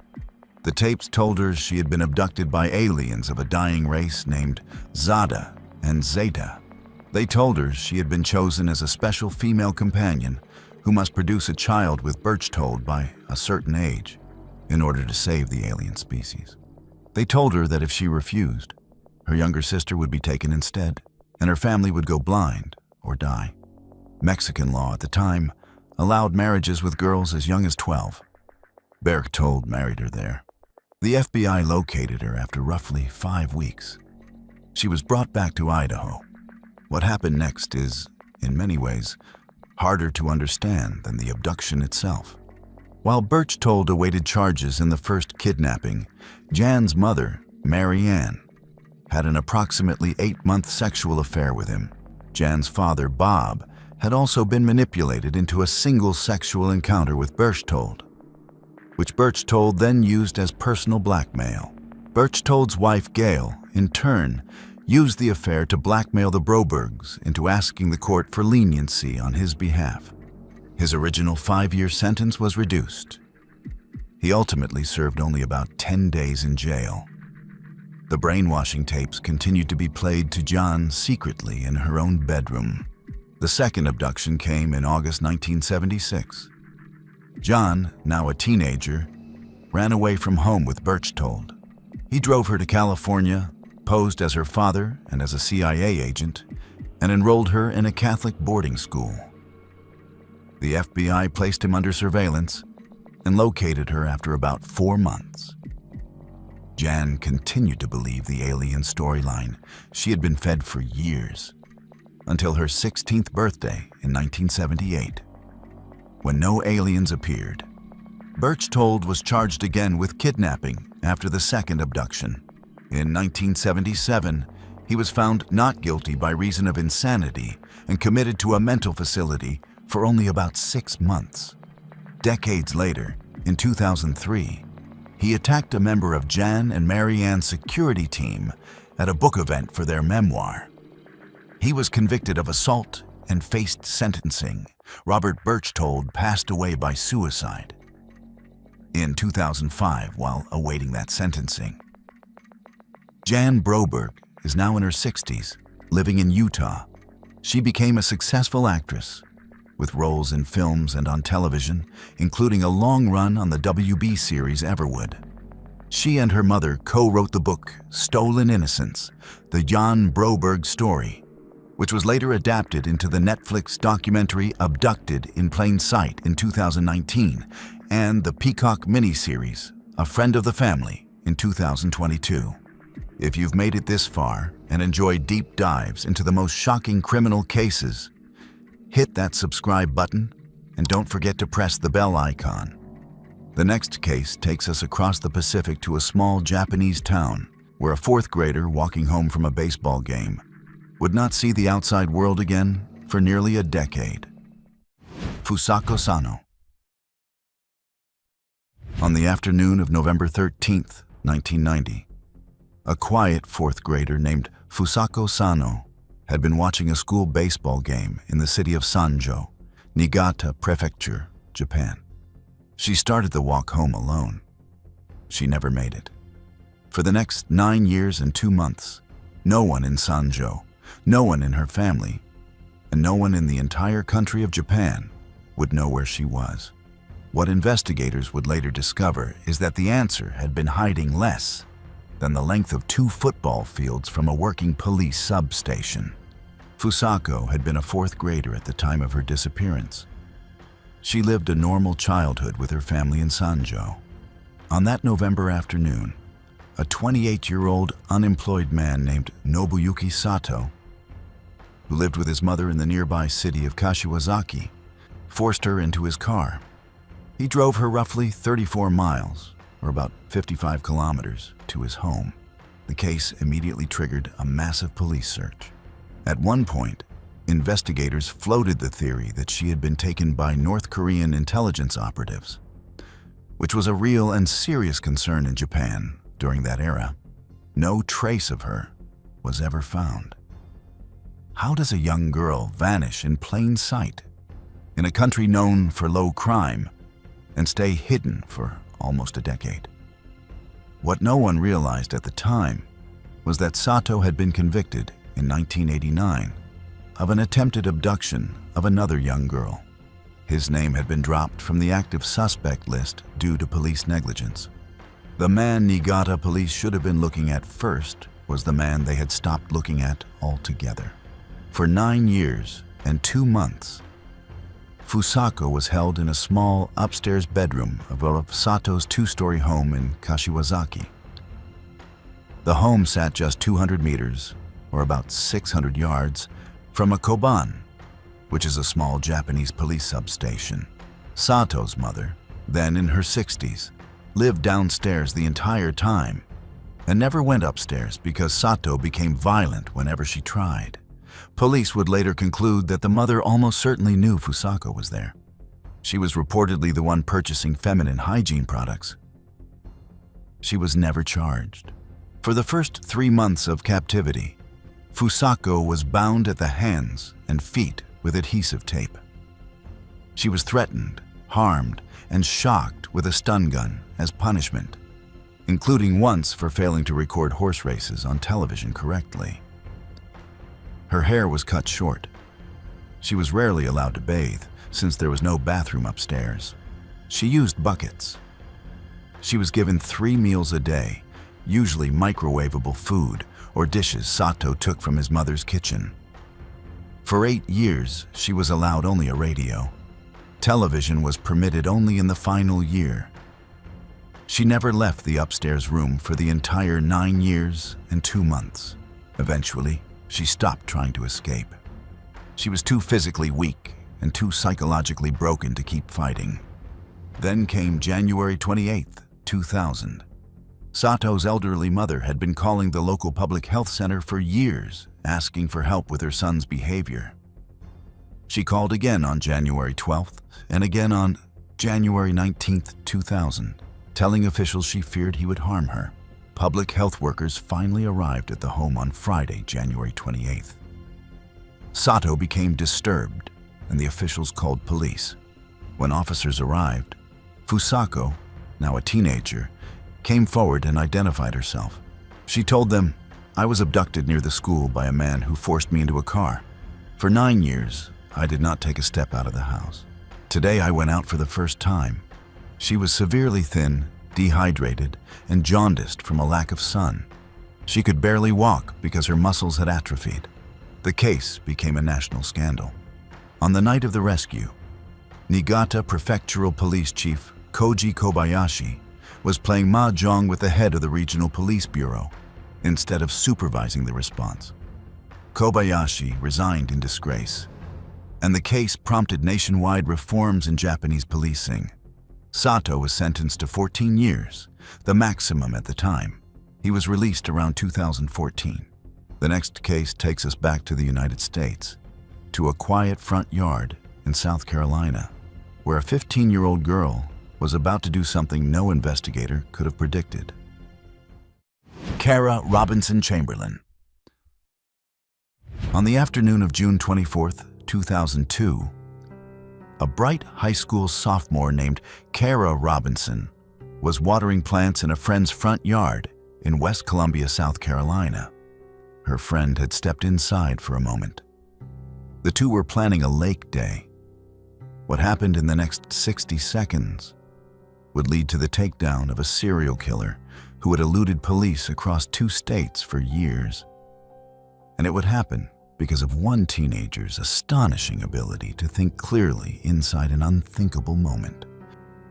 A green Pontiac Firebird pulled up to the curb. The driver got out holding what looked like religious pamphlets. He approached Kara and tried to make small talk. When she told him her friend's mother was not home, the man placed a gun against her neck and forced her into a large plastic Rubbermaid storage container in the back seat of his car. Inside the container, Kara made a decision that would later save her life. She started memorizing everything. She memorized the bin's serial number. She memorized the cigarette brand the driver was smoking. She memorized the music in the car. She tracked every turn of the route by counting and listening. How does a teenager, in the middle of being taken, have the presence of mind to start collecting evidence? The driver took her to his apartment in Columbia, South Carolina. His name was Richard Mark Edward Evanitz, born July 29, 1963, a former U.S. Navy submariner. Over the next 18 hours, Kara was held captive inside that apartment. He restrained her with handcuffs. He forced her to take Valium. At one point, he sat with her and watched the television news coverage of her own disappearance. Throughout the entire ordeal, Kara kept studying the apartment for clues. She memorized a refrigerator magnet bearing the name and address of his dentist. She memorized the name of his doctor. She noticed evidence of a woman who lived there with long red hair, who turned out to be his wife, Hope. Away at Walt Disney World with his mother, she noticed pet animals in cages. By the time Evanitz finally fell asleep, he had handcuffed Kara to himself. She waited until his breathing was steady. Then, slowly, she freed her hands. She pushed aside items blocking the bedroom door. She slammed a vacuum cleaner into a closet to brace it shut, opened the front door, and ran. Still wearing one handcuff, she flagged down two men in a passing car. They drove her to the Richland County Sheriff's Office. Kara has since publicly stated that the first deputy she spoke to seemed to disbelieve her at first. Investigators, with Kara's detailed help, located Evanitz's apartment within hours. He had already fled, but what they found inside changed everything. Inside a locked footlocker, deputies discovered newspaper clippings about 3 unsolved disappearances out of Spotsylvania County, Virginia. Sophia Marlene Silva, taken September 9, 1996. Kristen Michelle Lisk and her sister Katty Nicole Lisk, taken May 1, 1997, from their front lawn. Forensic comparison of fibers from the handcuffs Evanitz had used on Kara matched fibers found on the bodies of all 3 Spotsylvania victims. Evanitz was the unidentified Spotsylvania serial killer. He had fled to Sarasota, Florida. He called his sister and reportedly confessed to more crimes than he could remember. On June 27, 2002, 3 days after he had taken Kara, Sarasota County deputies cornered him after a high-speed chase that ended at spike strips. As police closed in, Evanitz shot himself. Kara is now Kara Robinson Chamberlain. 1 year after the kidnapping, she took a summer job at the Richland County Sheriff's Department, the same agency that handled her case. She graduated from the South Carolina Criminal Justice Academy in 2010, the only woman in her class, and became a sworn law enforcement officer. She is married, a mother of 2, and now works as a full-time victim advocate, motivational speaker, and content creator. The next case takes us to a quiet neighborhood in Colorado, where a routine call about a vacant home would suddenly close one of the most painful missing child cases of the past decade. Aziz Khan. On November 27, 2017, a young father in Atlanta, Georgia, was preparing for what was supposed to be one of the most important days of his life. After a years-long custody battle, the court was finally ready to award him primary custody of his only son, Abdul Aziz Khan, known to his family simply as Aziz. The transfer hearing was scheduled for the next morning. The boy's mother was supposed to bring him to the courthouse. She never showed up. Neither did Aziz. For the next 7 years, no one in the family would know whether the little boy was alive or dead. Aziz's father, Dr. Abdul Khan, was a pulmonologist who worked in the ICU of a New Orleans area hospital. His mother, Rabia Khalid, was an epidemiologist with a master's degree in public health. The two had met in college in Alabama, married, and moved to New Orleans. They separated in April 2014. Khalid moved with Aziz to Atlanta. After a long custody battle in Jefferson Parish, Louisiana, the criminal allegations Khalid had made against Khan were dismissed. The court was preparing to award primary custody to the father. Investigators would later determine that the disappearance had been carefully pre-planned. On November 17, 2017, Aziz had been pulled from school. That same day, Khalid and her new husband, Elliot Blake Bourgeois, sold their cars to CarMax in Atlanta. Bourgeois quit his job. They closed their bank accounts, shut down their cell phones, deleted their social media, and abandoned their apartment. The last verified sighting of Aziz was around Thanksgiving 2017. After that, all 3 of them vanished. How does a child, his mother, and his stepfather disappear off the grid in 2017, in the middle of a digital age, and stay invisible for 7 full years? A felony kidnapping warrant was issued for Khalid.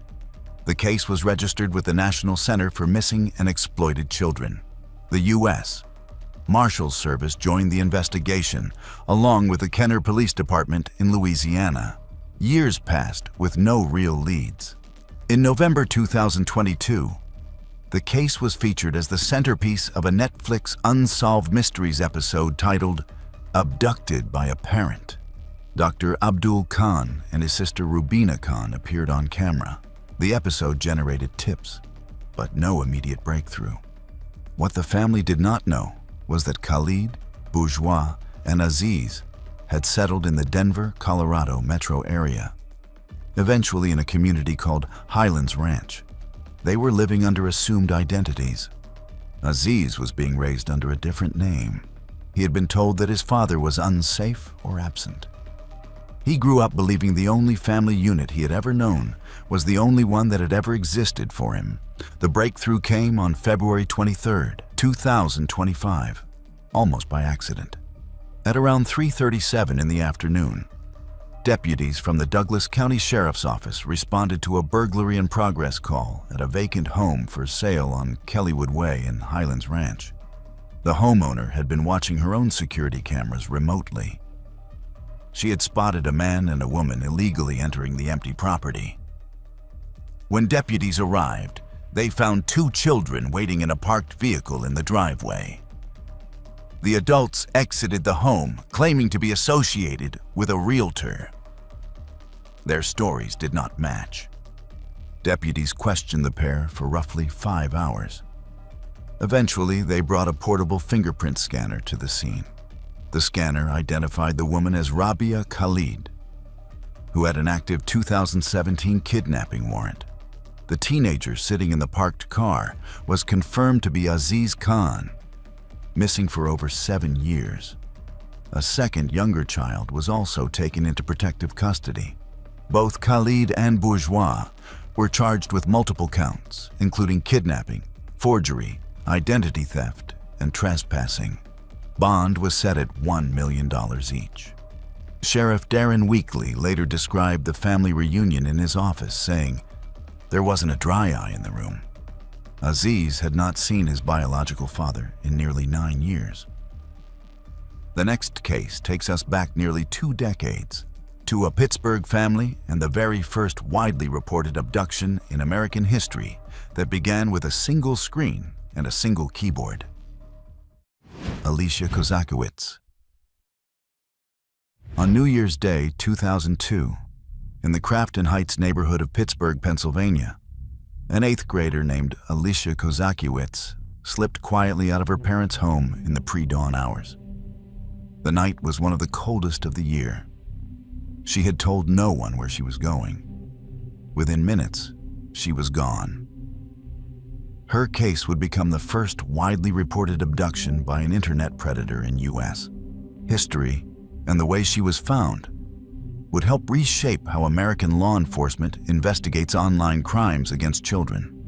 Alicia lived with her father, Charles Kozakowicz, a car salesman, and her mother, Mary Kozakowicz. She was quiet and shy. She weighed only about 90 pounds. Her parents had deliberately kept the family computer in a common family room so they could monitor her internet use. They thought they were being careful. They thought they had taken every reasonable precaution. What they did not know is that for nearly a year, their daughter had been quietly groomed by a stranger at a different keyboard, hundreds of miles away. Around 2001, Alicia had begun chatting in Yahoo chat rooms with someone she believed was a teen girl named Christine. She later learned Christine was actually a 31-year-old man, but she continued the contact. Through Christine, Alicia was introduced to a 38-year-old Virginia man named Scott William Tyree. Tyree was a divorced computer programmer in Herndon, Virginia, with a daughter from a previous marriage. He spent nearly a year grooming Alicia, contacting her late at night after her parents had gone to bed. He offered her emotional validation. He isolated her from her parents and her friends. He built a careful best friend and mentor persona. His private online username, hidden from her, was something far darker. How does a careful, monitored child end up walking out of her own home in the middle of the night to meet a man she has never seen? On New Year's Day 2002, Tyree drove from Herndon, Virginia to Pittsburgh. Alicia, who later said she was deeply afraid of the cold and the dark and never went outside alone after dark, slipped out of her parents' home in the freezing pre-dawn hours to meet her friend. Tyree forced her into his vehicle and drove her across state lines back to his townhouse in Herndon, Virginia. For the next 4 days, she was held in a basement room. She was restrained. She was harmed. Tyree also live-streamed parts of what was happening to other online predators through a webcam. The break in the case came from an unexpected place. A man watching the live stream recognized Alicia from the missing child alert that had been issued in Pittsburgh and anonymously contacted the FBI. The informant told them Tyree's username, Slave Master for Teen Girls. Investigators, working under U.S. Attorney Mary Beth Buchanan's office in Pittsburgh, did not have time to obtain a magistrate's warrant for Yahoo's records. They invoked the exigent circumstances provision of the USA Patriot Act, called a Yahoo executive in California in the middle of the night, and got Tyree's IP address. The address traced to Herndon, Virginia. At 4:10 in the afternoon on January 4th, 2002, FBI agents stormed the Herndon townhouse. Alicia, terrified that Tyree had sent men to kill her, was found alive. Tyree was arrested at his workplace 30 minutes later. She had been missing for about 4 days. In September 2003, Tyree was sentenced in U.S. District Court for the Western District of Pennsylvania to 19 years and 7 months in federal prison. He was released in February 2019 and sent to a Pittsburgh halfway house only about 4 miles from the Kozakowicz family home. After public outcry, a federal judge ruled he had to be relocated. In October 2025, Tyree was arrested again and charged with stalking and possession of child sexual abuse material. Investigators said Alicia and her partner had been quietly tracking his online movements. Alicia is now in her late 30s. She founded the Alicia Project at age 14 and has lobbied for the Protect Our Children Act of 2008 and Alicia's Law, a state-level funding stream for internet crimes against children task forces. By 2018, Alicia's Law was credited with helping arrest more than 1,000 online predators in Wisconsin alone, including funding for a K-9 named Kozak in her honor that assisted on the Jamie Kloss case. She continues to speak publicly about internet safety. This was all from our side today. Thanks for watching. Click here to check out another video.